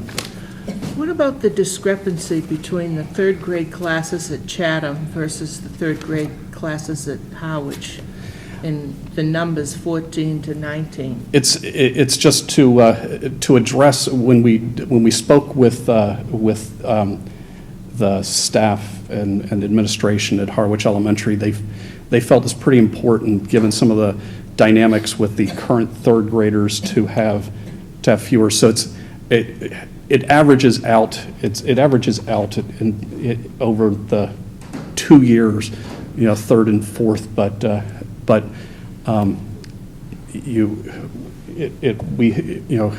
if in an ideal world, it'd be nice to have. I don't understand how 14 is the same as 19. But it's not. But when we had 6 sections in third, they were pretty close. Again, I think we need to listen to the teachers that are in classrooms with the kids, and I know that Sharon's been discussing this with me, that there's a need to really keep 6 classrooms follow the third graders up to fourth grade for next year in that building. We can discuss more later too. Okay. So behind this, it's a reduced staff budget, maintains level services. There's a net reduction of 8.5 FTEs, and I want to emphasize net. There's other shifts that we're making, but we're reducing in some places to add staff in other places. So where we'll see the net reduction is on the teachers line, a net reduction of 3.3 FTEs from the FY19 budget in the support staff, 4.7 FTEs, and in central office, as we talked about when it came to the transportation, a 0.5 reduction in central office that gets picked up as a transportation coordinator. This strategically moves FTE largely from elementary levels that are contracting in their numbers to the middle school, where we're seeing an increase in the number of students and needs there for special ed support and clinical supports, and at the high school to address needs for English language learner support. Behind this budget is also the adding science and STEM at the elementary school as a special that would be integrated in with technology, library, and classroom curricula. This maintains Spanish and Latin at the middle school grade levels and Spanish, Latin, French, and Mandarin at the high school grade levels, and it maintains all other programs and extracurricular opportunities for kids. In terms of significant considerations in the FY20 budget versus prior years, there is, first of all, a 0% increase in health insurance for active employees, and that was a huge savings when it comes to a budget. In past budget years, we've been budgeting and preparing for what could be 8 and 10% increases in health insurance, but Cape Cod Municipal Health Group looked at the claims that had been coming in the reserves and felt that they could do 0% increase for active employees for health insurance. So that put us in a great financial place as we started into the budgeting process. And then came some unique challenges. One being a significant increase in out-of-district costs, and the other, this shift in minimum contributions. So in terms of intensive needs out-of-district placements, we see a slight increase in the number of students that need these intensive special ed out-of-district placements, but the costs for those placements are rather profound. So we see that line within the budget going up over $430,000 as we go into next year. In terms of minimum required contribution, we see in Chatham a 37 student decline in the foundation enrollment as we go from October 2019 versus the prior year. That decline in enrollment, in foundation enrollment is not just the students that attend Monomoy, but it's the students that are attending Nauset or DY or attending a charter school. So that foundation enrollment decline is rather steep from FY19 to 20, which are the green bars there, and it's driving a decline in Chatham's minimum required contribution that goes into an assessment calculation that we get to here at the end. Harwich, on the other hand, saw, I think it was an 11 student increase in their foundation enrollment, which is pushing their minimum required contribution upwards. And that swing with one town going down and the next town going up in terms of their foundation enrollment has had a rather significant impact on the minimum required contribution calculations. So Harwich's minimum required contribution goes up by $671,000. Chatham's goes down by $152,000, and that factor in and of itself sort of drives some of the punchline behind this budget, where at the end of the day, the assessment for Harwich is a net positive assessment. The assessment for Chatham is a net negative assessment, largely driven by a 1-year shift in foundation enrollment. But ever since I've come here, we've seen in 1 year or the other, the minimum required contributions can swing from one town to the other. So it doesn't always swing in a direction favoring Chatham. Oftentimes it has, but you'll see in some years the Chatham decreasing, more or Chatham increasing and Harwich decreasing. So we've seen little changes, little changes one year over the other. But at least for the last few years, we've seen this shift in minimum required contribution, again driven by the changes in foundation enrollment, or just the change in number of students attending our schools. It's swinging towards Harwich because we have, we see more students from Harwich attending public schools than Chatham, and again, we're talking about overall, we're starting to see decreasing numbers of school-age students. Chatham, we're seeing Chatham decreasing more quickly than Harwich, and at least in this current fiscal year, we see Harwich with a net gain and Chatham with a net loss, which then has a rather appreciable shift in that minimum required contribution. But if you go back to FY17, you'll notice up there, FY17, things swung the other direction. Chatham's minimum required contribution went up, Harwich's went down, and that means you go into budget season with us in a place where Chatham's going to be carrying a little bit more of the load as you do the assessment calculation than Harwich. Okay. Budget expenses, offsets, and reserves. So we'll talk about school choice and charter school tuitions. We'll talk about circuit breaker, excess and deficiency, and we'll end with a quick hit on OPEB. So tuitions heading out. We have a rather appreciable amount of money that heads out the door to school choice tuitions to either NOSIT or DY. So we see $1.2 million heading out the door in, relatively speaking, $5,000 increments per student. We also see an equivalent amount of money, another $1.2 million heading out the door for charter school tuitions. But the charter school tuitions with them don't take just $5,000, they take the entire per pupil. So you can think of that happening at a rate of $15,000 per child. On the other hand, we have money that comes in. We have school choice tuition that's coming in, so it comes in as a revenue. We see $1.2 million heading out, we see $1.35 million a year coming in. We're one of the few districts on Cape Cod that actually has a net positive. We see more money coming in through school choice than what goes out. In other words, we've got more students wanting to come here than are leaving us. We also have a small balance in that school choice account that we could say is a situation that if we see at one of the elementary levels, more kids show up at kindergarten than we anticipate, we have the capacity in there to tap that account to add a teacher that we don't anticipate after a budget cycle.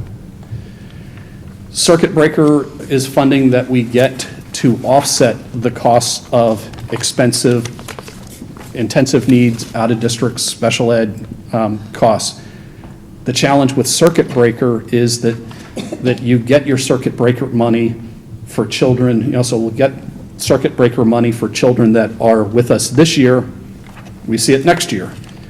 So when we talk about this $430,000 of new out-of-district costs coming online this year, we won't see reimbursement from the state for a portion of that until a year out. So, so for this year, we have to manage, we're going to have to pay out the $432,000 additional dollars. We'll get some offsets from the state a year out, but that doesn't help us next year when we need to be spending that money. The last account is our excess and deficiency. As a new regional school district, in FY12, we had no excess and deficiency. We were new. Katie and I spoke with the school committee, and while the regional school district can, by statute, carry up to 5% excess and deficiency, or 5% balance of its 5% of its budget as excess and deficiency.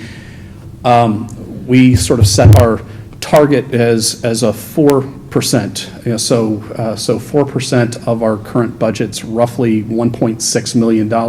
So we sort of set that as a number that we should be shooting for to maintain a reasonable reserve for the school district. We exceeded that in FY17. Because we exceeded it, it'd be fiscally sustainable, but we knew we had a little bit more that we could use to offset. So you see, as we're putting together the FY20 budget, we are using $550,000 of excess and deficiency. So again, some of the disconnects for people that might kind of question, okay, well, why in FY, why do you list in FY17, 1.89 million, but you use that to offset 19. So the unexpended funds at the end of this fiscal year, so we're in fiscal year FY19, will get certified. They get certified during the FY20 year and then are available to use in FY21. So there's a 2-year lag between when you have funds unexpended that roll excess and deficiency and when you can use them to offset a budget. So in this case, we have a current excess and deficiency balance of $1.59 million. We are using in this budget $550,000 from that account that will offset the FY20 budget. We will have some money unexpended at the end of this school year. That unexpended money will roll into an excess and deficiency that will raise, so you can imagine that it's going to be the 1.59 million minus 550,000 plus whatever's unexpended at the end of the year will be that new balance.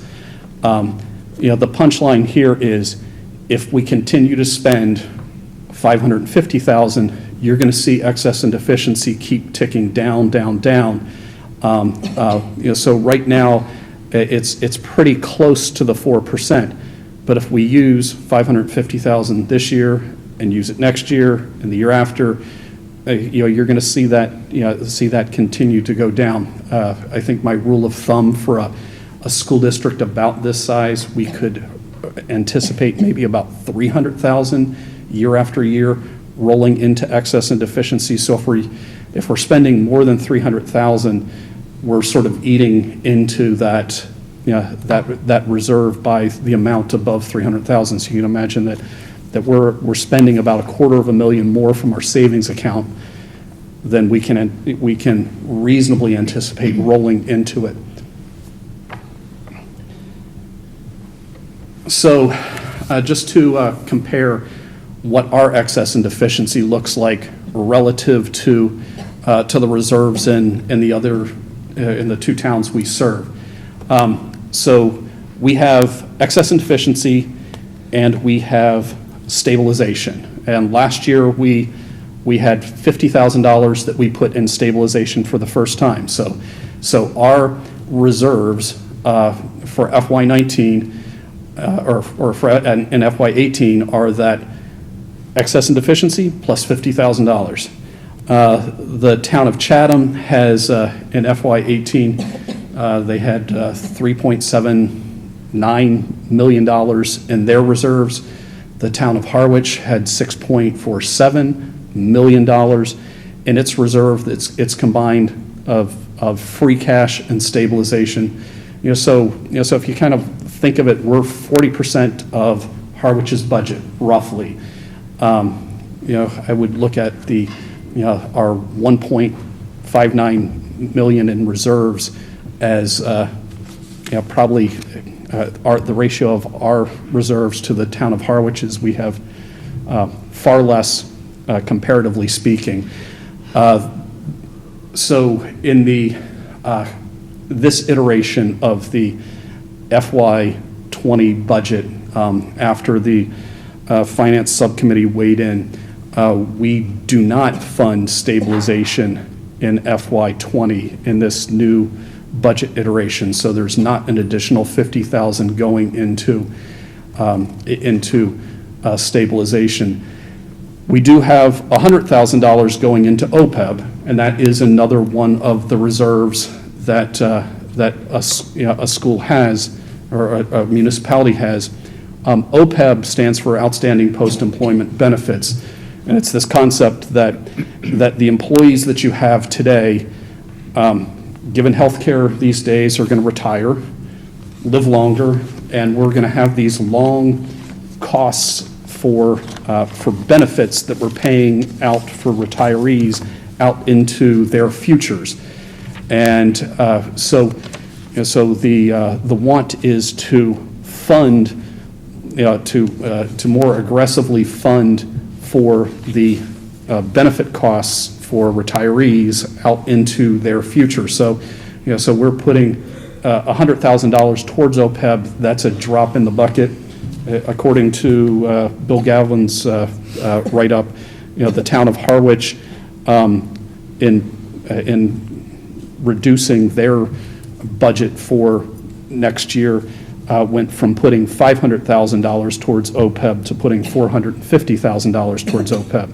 So again, I think maybe as a school district, as a regional school district, we need to think, should we be funding OPEB more aggressively if our partners are funding OPEB far more aggressively than we are, because down the road, they will have their OPEB liabilities better funded, and the school district, this is thinking long haul, doesn't want to be left saying, okay, now we have all these all these retiree post-employment costs.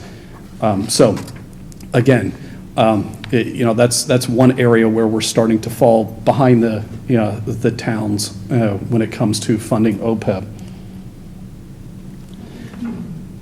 Okay, so the draft budget in detail. This looks at it has FY16 through the draft budget that you saw, and it has the revisions. So there's 3 areas where we have revised the budget from our previous conversations. The first is, it shows up there's a $20,000 revision on instructional salaries and wages where the budget decreases by $20,000. And that's because there is an early childhood grant that we thought would be ending in this current year, but it will be ending a year out. So there's $20,000 that comes in from that grant that we can use to offset the budget. So we have reduced the instructional salaries that you can use with that grant funding by the appropriate $20,000. You'll notice on the other school services expenses, that line has gone down by $80,000. If we go back and remember the conversation we had with regard to transportation, by going with Cape Cod Collaborative, we were able to decrease from our 10% placeholder in transportation that number by $80,000. So we see an $80,000 decline in that line. And then the third place that we have tweaked the budget is if you go to the capital line, we have for the past 3 years budgeted $305,000 each year to keep the infrastructure of our buildings and the technology within those buildings both capable of supporting high-quality education for the children in our 2 towns. We maintain the $305,000 to support the upkeep of the buildings and the technology in those buildings, but you see that number drop by $50,000 because we're not putting $50,000 towards stabilization. So that last year, that $355,000 was $305,000 for upkeep of the buildings and technology, and $50,000 for stabilization. So you see $50,000 less for stabilization. So that brings us from a grand total budget of $40,901,482 to a finance subcommittee recommended budget of $40,751,482. So it has gone down by $150,000 over the last iteration. And this, in part, is a move to, to be sensitive to the request at the Harwich Selectmen to, to see us attempt to reduce our budget to support a reduction on the town side. And I also want to, emphasize that in doing so, it does have us reducing reserves that, I think are of a concern to, to many, raised it at the finance subcommittee. In terms of our budget over the prior year, this makes it so that this budget is a 2.6% increase in our budget over the current FY19 budget. That includes us funding without support coming back from the state. This increase in out-of-district, so we'll have $432,000 of out-of-district expenses that we're absorbing in this upcoming year, that we won't see any relief coming from the state for a year out beyond that. If it wasn't, if that was excluded, this would only be a 1.54% budget increase. But again, it's a 2.6% budget increase, maintaining programming, maintaining reasonable class sizes, maintaining all the educational options for kids. And to clarify the record in terms of Mr. Galvin's article, it says, in this, it says, including the schools, McCaskill said the budget increase is 7.4% for the town.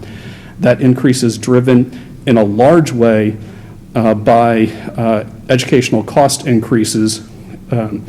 It says a 7% increase and a debt service hike of 205%. And I believe the debt service deals with Cape Tech, not with us, but still it's school spending.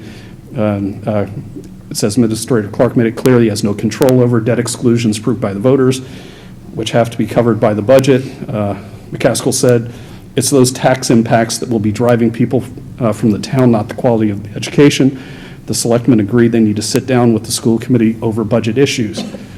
I'd argue 2.6%, the school district's doing its job to go and bring in the town of Harwich's budget at a reasonable level. And the town of Chatham, on some level, I think from a financial standpoint, is sitting back just saying, okay, every time I reach out to Chatham, because if we reduce in Harwich, it doesn't mean that Chatham pays the same amount. Chatham's assessment ends up going down too. So, so Chatham ends up saving every time there's a reduction on the Harwich side.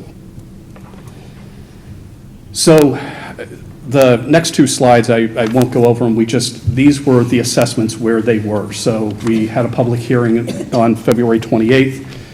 The budget, the draft assessment was presented, and at the time, Harwich was looking at a 4.47% increase in an assessment, and Chatham was looking at a minus 0.35% in assessment. And again, that was driven by minimum required contribution shifts largely, and I'll kind of get to that while we go through the FY20 revised assessment. So we take our budget that we start with. So we were starting with a budget that's a $40.751 million budget. We get funding from the state through Chapter 70 state aid. That comes off that number. You see the $550,000, that's the excess and deficiency that we're using from our reserves to help reduce the assessments on the two towns. There's a small amount of reimbursement that the school district gets for students attending charter schools. Remember, we were paying out $1.2 million, and the state kindly gives us back $86,000. We have a small amount of money that comes in for Medicaid, some interest income, miscellaneous revenues, but you get down to the minimum required contribution for the two towns. So we have our budget, our operating assessment that needs to get split between the two towns is $32,553,947. That gets split between the two towns by first subtracting off a state-determined number, which is the minimum required contribution, which is determined by the number of students that are attending public schools in the two towns, with some wealth factors within the two towns being property values and personal income. So the minimum required contribution that needed to get subtracted off the top was the 12.839 million for Harwich and 4.156 for Chatham. Then the remaining amount of the operational assessment gets split based on the foundation enrollment from Harwich and Chatham. So these are all students that are attending public schools except for the kids that are going to Cape Tech, because Cape Tech has their own assessment that they give the town. So it's 73.45% Harwich, 26.55% Chatham. It gives you the operational assessment for the town. That same ratio is used in everything else except for transportation. The transportation costs get split. We're actually saving money by reducing the electric right now. The transportation gets split by the students that are actually in the seats in our schools from Harwich and Chatham, because they're the ones that are riding the buses. That gets split, so that ratio is slightly different. So the ratio is 74.3% Harwich, 25.7% Chatham. And the punchline here is the total assessment. If you take operating, transportation, capital, and debt for Harwich, is a $25,609,390 assessment that this revised budget would have for Harwich. No, that's FY19. Or FY20 up above, sorry, $26,643,415 for Harwich, $9,138,886 for Chatham, for a combined $35,782,301 combined assessment for the two towns. The difference between the FY20 assessment for Harwich and the FY19 assessment, it's a 4.04% increase, and for Chatham, it's a 0.78% decrease. Combined, it's a 2.76% increase in assessment for the two towns. Again, difference between assessment increase and budget increase, one of the drivers there, it's if your minimum required contributions going a little wonky and it's not evenly impacting each town, you're going to see that assessment shift. We also see the assessment, a challenge with a shift in assessment, because we're using a significant amount of excess and deficiency to help decrease this assessment on our town. So if we had only used $300,000, which is the amount of excess and deficiency we could reasonably anticipate going in, then we'd have to pass on another $250,000 in assessment to the two towns for next year. And again, this is us trying to to play nice in the sound box and be good partners in this three-party dance. So that's the budget presentation. I guess first it's up to this group to go and discuss whether or not you accept the recommendations that the Finance Subcommittee has made that have impacted the lines that are highlighted in orange up there. If you'd like to see something else change, you can, this is sort of your time to weigh in. At the end of the day, the committee today needs to vote a budget, and the vote would be by the lines that are up here. So you'd say, line 1,000 and the amount that you're voting all the way down the page. And the committee would need to go and vote what would be a draft or vote an assessment for the two towns. So Harwich being, at least in this iteration, the 26.6, and Chatham being the 9.1 million. I'll stop there.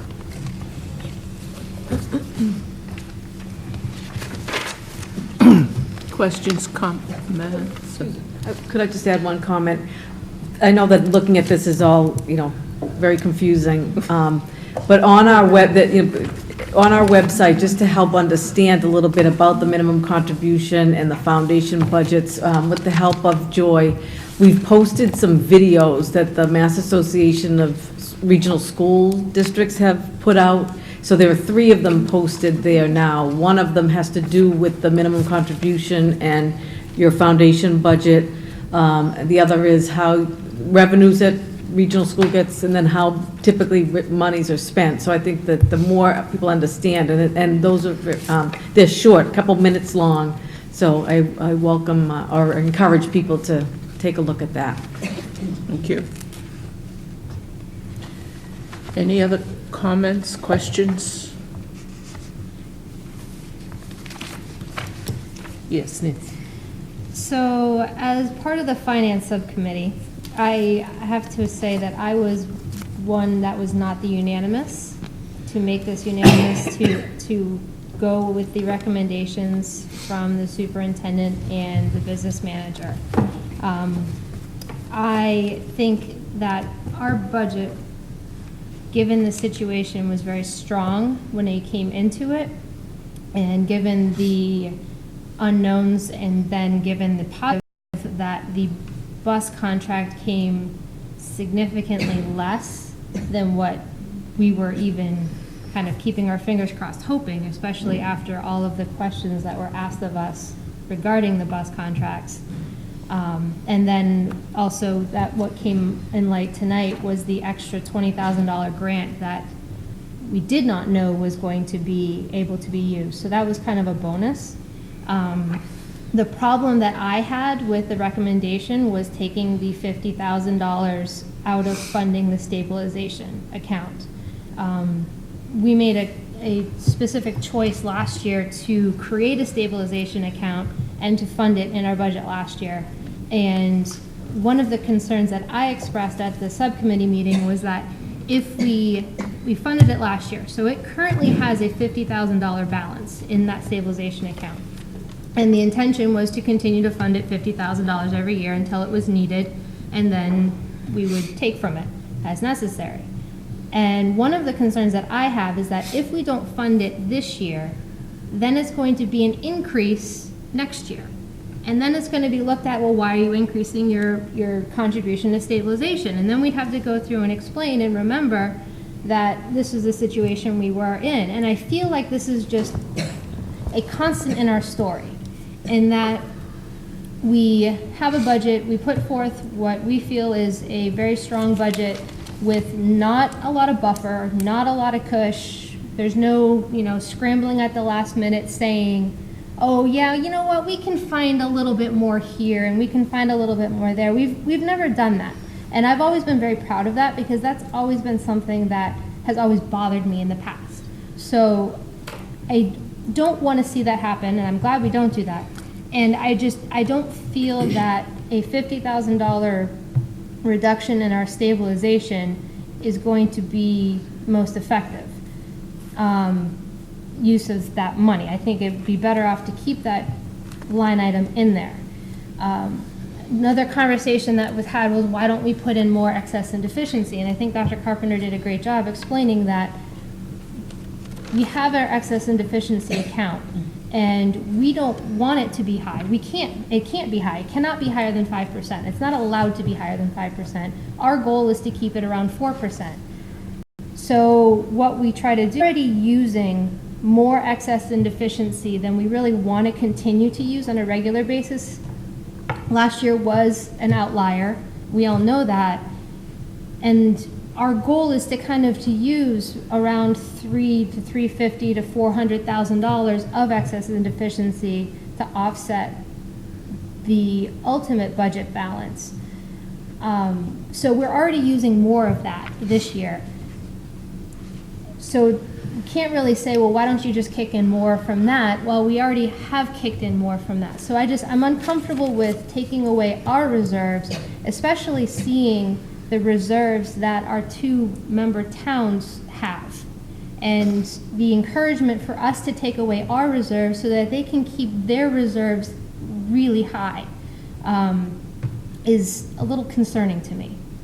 So I was the non-unanimous vote. Food for thought. So if you vote like against the budget that was just presented, would you increase it by the 50,000? If I had my druthers, the 50,000 in the, capital 7,000 line would be back. So if the overall budget would increase by $50,000. Okay. That would be my personal request. I think so. So since Nancy's talking about, what her druthers would be, I know I'm the superintendent, I'm presenting a budget. I've long shared if money weren't the option in this budget, and I do understand that, that we have to be, concerned about finances. I've talked in our previous budget conversations that, in my ideal world, I would not contract at 4th grade at Chatham Elementary. In my ideal world, we'd see 6 sections in both 3rd and 4th at Harwich Elementary. I do think we can do some, we can contract, one teacher at both levels, and I think the conversations that they had, this kind of gets to your question, Donna. I think if we contracted at 4th grade in both schools, the numbers look pretty similar in terms of class sizes. The thing is that you have to kind of listen to the folks that have boots on the ground, and they think that at least a cohort of kids would be better with 5 sections than at 4th grade. And I know Sharon has been shot me a text this week saying, hey, let's don't forget this. And I think it's something we need to consider, which is why we did that little flip in this presentation over prior ones. So you'll see 3rd grade being larger at Harwich Elementary School than Chatham Elementary School, but then you see the reverse happening at the 4th grade in the 2 schools. That's why I said it kind of averages out over both, but it's it's one of those, it's higher than I'd like to see, but if I kind of look at it, if I step off Cape, it's still a really good sized class, in either case. It's all sort of relative to where you are. I think this is a budget that we're very blessed to have class sizes throughout our schools where they are. And if I had my druthers, I'd even have them pressed down, but that's increased staffing, increased costs, and it's trying to find that balance between between what's educationally good and where where we can do some thoughtful contracting to be able to get some things that we strategically need elsewhere in the budget.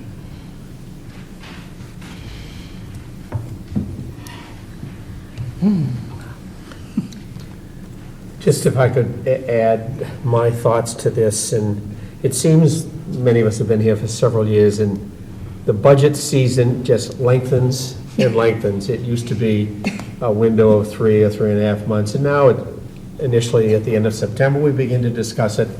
And recognizing also that there are highs and lows, surprises and good news, and bumps along the way now that it's over 6 months that we process this. I thought our budget request 2 weeks ago was reasonable. We were sitting at around a 4.5% In general, if you looked at the extraordinary need of our youngsters who live in Howard, but need outside placement at $430,000, that's an exceptionally high amount. And yet, as our playground director and former student said, there are kids, and that's how it goes. In some years, we don't have that need, and then every few years you have a need, and we all pitch in. I think what we heard over at the select board meeting in Howard a week and a half ago, where a general municipal shortfall of about $350,000, and how it might be somehow balanced without going to the town meeting floor. In our two several-hour meetings of the sub-finance committee, I think it was a high road attempt to reasonably say, this is the best we can do.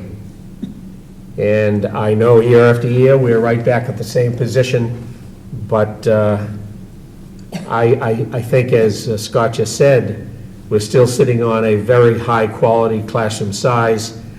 Programs have not been impacted, and each year we have to be cautious. I can recall, going back 4 or 5 years ago, one of the select persons, after our several meetings regarding the budget season, would always invite us to return to our cost centers and say something like, sharpen our pencils. And our pencils are now down to the nub. And it seems every year we say that. And yet, in many categories of our cost centers, we're in a healthy position. Although it's not a pure comparison, town manager in Howard, Chris Clark, is trying to achieve over the last 3 years a AAA rating, because it's prestigious, because you do get bond and loans at a cheaper rate. So I commend that. I think it's a noble goal. The school department really are the schools in the Commonwealth, the 351 districts. We don't have a AAA rating, but in a sense, in an analogy, we do. Recently, the Department of Education created a 1 through 5 category, 1 being the highest rating the individual schools and systems can achieve based on several criteria, one of which is budget operations, the other is test scores and ability of children to be challenged. We have been lucky that in the past year, 2 of our 4 individual schools, and eventually probably even our playgrounds will be rated, but Howard Elementary School and Monomoy Middle School have been tagged nobly as #1 ratings. Our AAA, as far as a member of this school committee, I would like to see in the next 3 or 4 years that we have a triple rating in all 4 schools, or a #1 rating. And I think it's possible, and I think we're well on the way. And my caution to myself, because I have always been somewhat generous with trying to balance harmony with dollars with our E&D monies, and I recognize that goal, to me, has been in the last year, and I think Scott outlined it as Katie did, to be somewhere around $250,000 and $300,000 a year. You can assist in the increased monies to both towns to be a good partner. And certainly $705,000, $520,000 won't make it. It is unsustainable. So the caution I noted the other day, we can't accomplish a goal of a #1 rating by annually cutting around the edges of quality. And so that's our caution. And at some point, we will all have to sit next to our 2 select boards, primarily at the moment Howard, and say enough is enough. And to me, that starts in the classroom, that there will not be increases in class sizes K through 12, or a decrease in our programming. So we look towards futures, maybe we'll need a town meeting. But after that 4 minutes, my summary is I would recommend we move towards a yes vote and a motion to approve this revised 20 budget to be submitted tomorrow or next Monday to both towns. Gina? I just want to say, as the newest school committee member, I mean, going through this process has been quite enlightening, And one of the things, being a member of the Finance Subcommittee, I just want to say that we are a team, and we are, you know, we regionalized, and we have these two towns, and for the record, Harwich asked for a $175,000 cut, and I want to say for the record, we did look at that. In the finance, in the subcommittee, we absolutely looked at the $175,000 cut. One of the things that probably some people know, but some people don't know, is that in cutting the 175, that actually became more than 175. Because we are a regionalized school district, we had to look at Chatham's fair share of that. So a $175,000 cut would have been more. It would have totaled out to $237,323. So really looking at that number, I mean, and I just want to say this for anybody really listening. We heard you, Harwich, we did, and we sat down and looked at this. I was very interested to see how that played out. But it was larger than $175,000. It, again, was $237,323. So being that we're partners and we have Chatham and Harwich equally, you have to come to a compromise. And I appreciate Nancy's comments because she was on the other end. And I was here at the 175 looking at what this looked like. And I feel like we had to come into the middle. And I just feel like I have to say that publicly because I think this is part of what we're here to do. We do have to kind of compromise. So what I've seen presented tonight, to the best of our ability, I do believe this was a good faith effort. And I appreciate the members of the Finance Committee for really looking at all these. We entertained Nancy's suggestion. We looked at the $175,000. We looked at a lot of different options. So I feel what is being presented tonight, although it may not be ideal to Harwich, and I understand that, but I'm just going to ask everybody to really think that, again, this is a team, this is a compromise, and I feel that we all put our best foot forward and everybody kind of moved to the middle, and what we're seeing tonight is our best effort. So I just wanted to share that. Would that be a second to Terry's motion? So I will, with that comment, I will second Terry's motion to accept this as our budget, as a good faith effort on both counts, Chatham and Harwich. Any further discussion? All in favor? Aye. Opposed? So we actually need to vote by. Oh, you're right. You're absolutely right. So I again, I had to, Madam Chair, I had to express my opinion as to why, and I also am a team player and understand that we do need to cooperate with both towns and figure it out. So on that note, I will move that under cost center 1,000 district leadership and administration salaries and wages, the amount of $688,996. 1,000 district leadership administration expenses, $415,069. 2,000 instruction salaries and wages, $18,529,753. 2,000 instruction expenses at $1,003,365. 3,000 cost center 3,000 other school services salaries and wages at $874,710.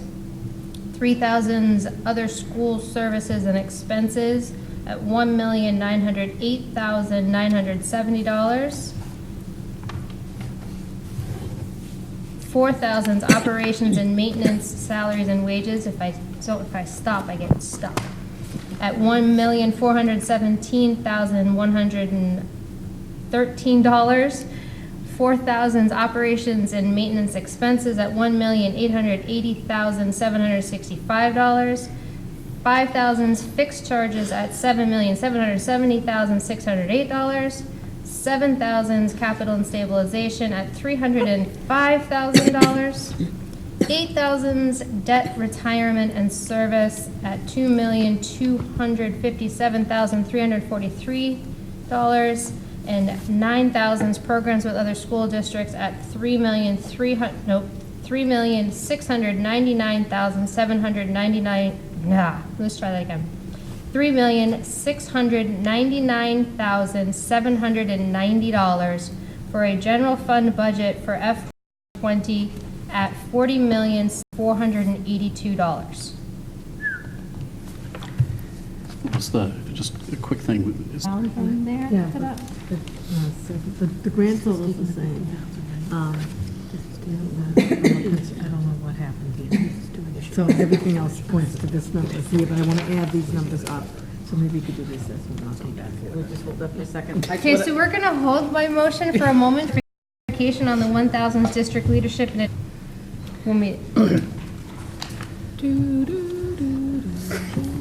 Mine says 688,996.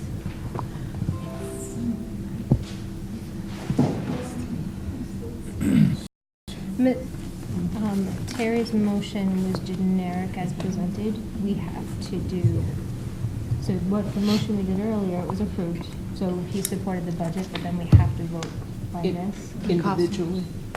No, it can be all as Okay. an all aye.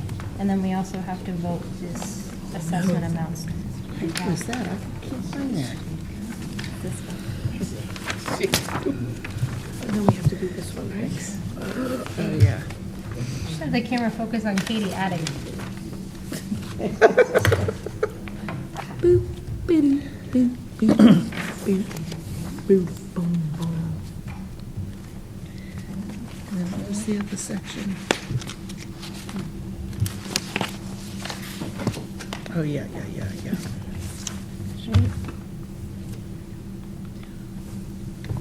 Yes. This one is the other one we have to vote.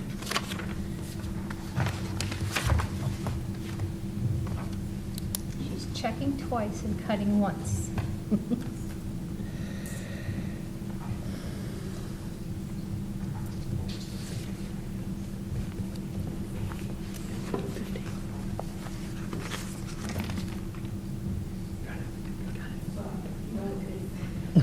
This one.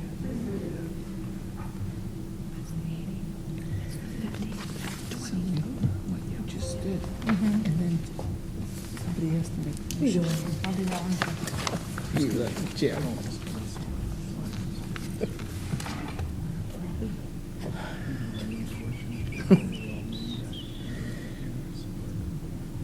I think we'd have an Excel spreadsheet, I think, or something.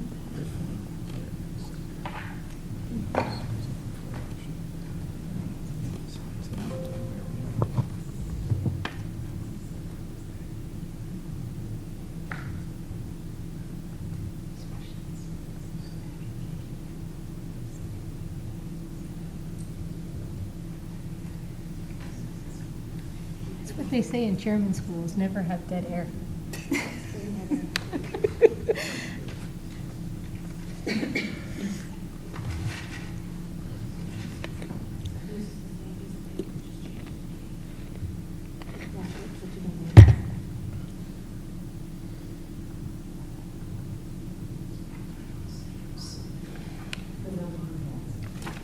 So my motion, 688,996.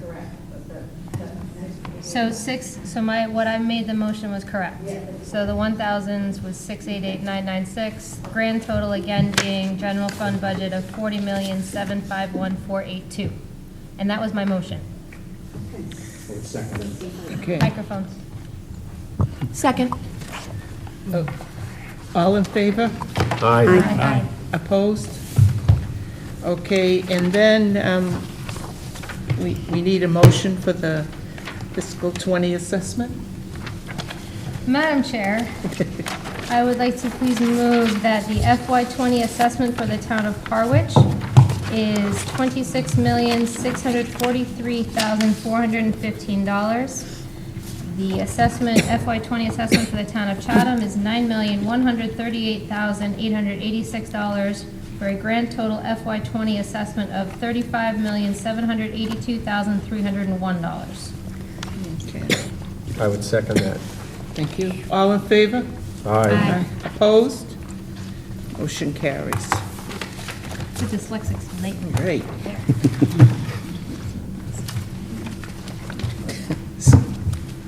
Next thing would be the school calendar. I have a question on the school calendar. Sure. So February school vacation is always the third week, and it is on here the third week. My understanding was that April vacation was always the third week. I could be wrong. This is the fourth week. Is it usually the fourth week? That was the third full week of school. And is that what's happening all around the Cape? Okay, no problem then. I just didn't want us to have an error. Maybe if we have a different vacation now. I didn't know it was the third full week. Just go with Patriots Day, it's Yeah. whenever they have Patriots Day and then on. It's- Okay. Any other questions or discussion? Do I hear a motion then to approve this calendar? I move to approve the school year, I'm gonna roll, I might as well keep going. Go for it. We're almost out. School year 2020 calendar as presented. Yeah. All in favor? Aye. Aye. Opposed? All right. Are there any subcommittee reports? We reported our subcommittee. Reported. Superintendent's report? This will be quick. All right. One of the things, Sorry. one of the things that, we've been wanting to do is, as, we will have classrooms that won't be occupied at our elementary schools. We currently have a number in Chatham Elementary, and we'll have another 2 potentially as we look into next year. Harwich Elementary, we're going to start to see upwards of 2 classrooms that won't be occupied, to see if there are ways that we can use those spaces to expand preschool opportunities in our town. So, we're meeting with a potential community partner this week to see what the possibilities would be, and again, are looking through some partnership to develop a proposal that we could ultimately put out. And I anticipate, hopefully, sometime this spring, that we'll be putting out a proposal or a request for proposals to see if different entities would be interested in bidding to use the space that we have, and ideally in some way to provide some full-day, full-year options for our families, and have been working with both Dr. Millen and Mary Oldak at both elementary schools on the logistics of that. But I'm pretty excited at what the possibilities may be as we move forward. So more to come as we go into the spring. This is going to be preschool 0 to 5? Or So what? at least this past week, last year when we were in discussions with Cape Cod Community or Cape Cod Child Development, it was for a preschool age group. More recently, this past week, we were actually talking with someone or an entity that was interested in potentially doing infant toddler that would then expand up to preschool. So to have something that would be a full wraparound for families. And again, in both cases, something that would really accommodate working families. So fairly early in the morning till later in the day, and something that would be during vacation, school vacation weeks, and into the summers to accommodate families that do have year-round jobs. Are we thinking about renting one classroom per building, or what? I think it's going to depend on the partner that's interested, but I could imagine that we could do 2 classrooms in each building, and I think, we would work with them on, assessing community needs. Thank you. That's Okay, it. thank you. I'll entertain a motion for adjournment. So moved. Second. I'm ready for somebody else to jump in. Second. All in favor? Aye. Have a good evening.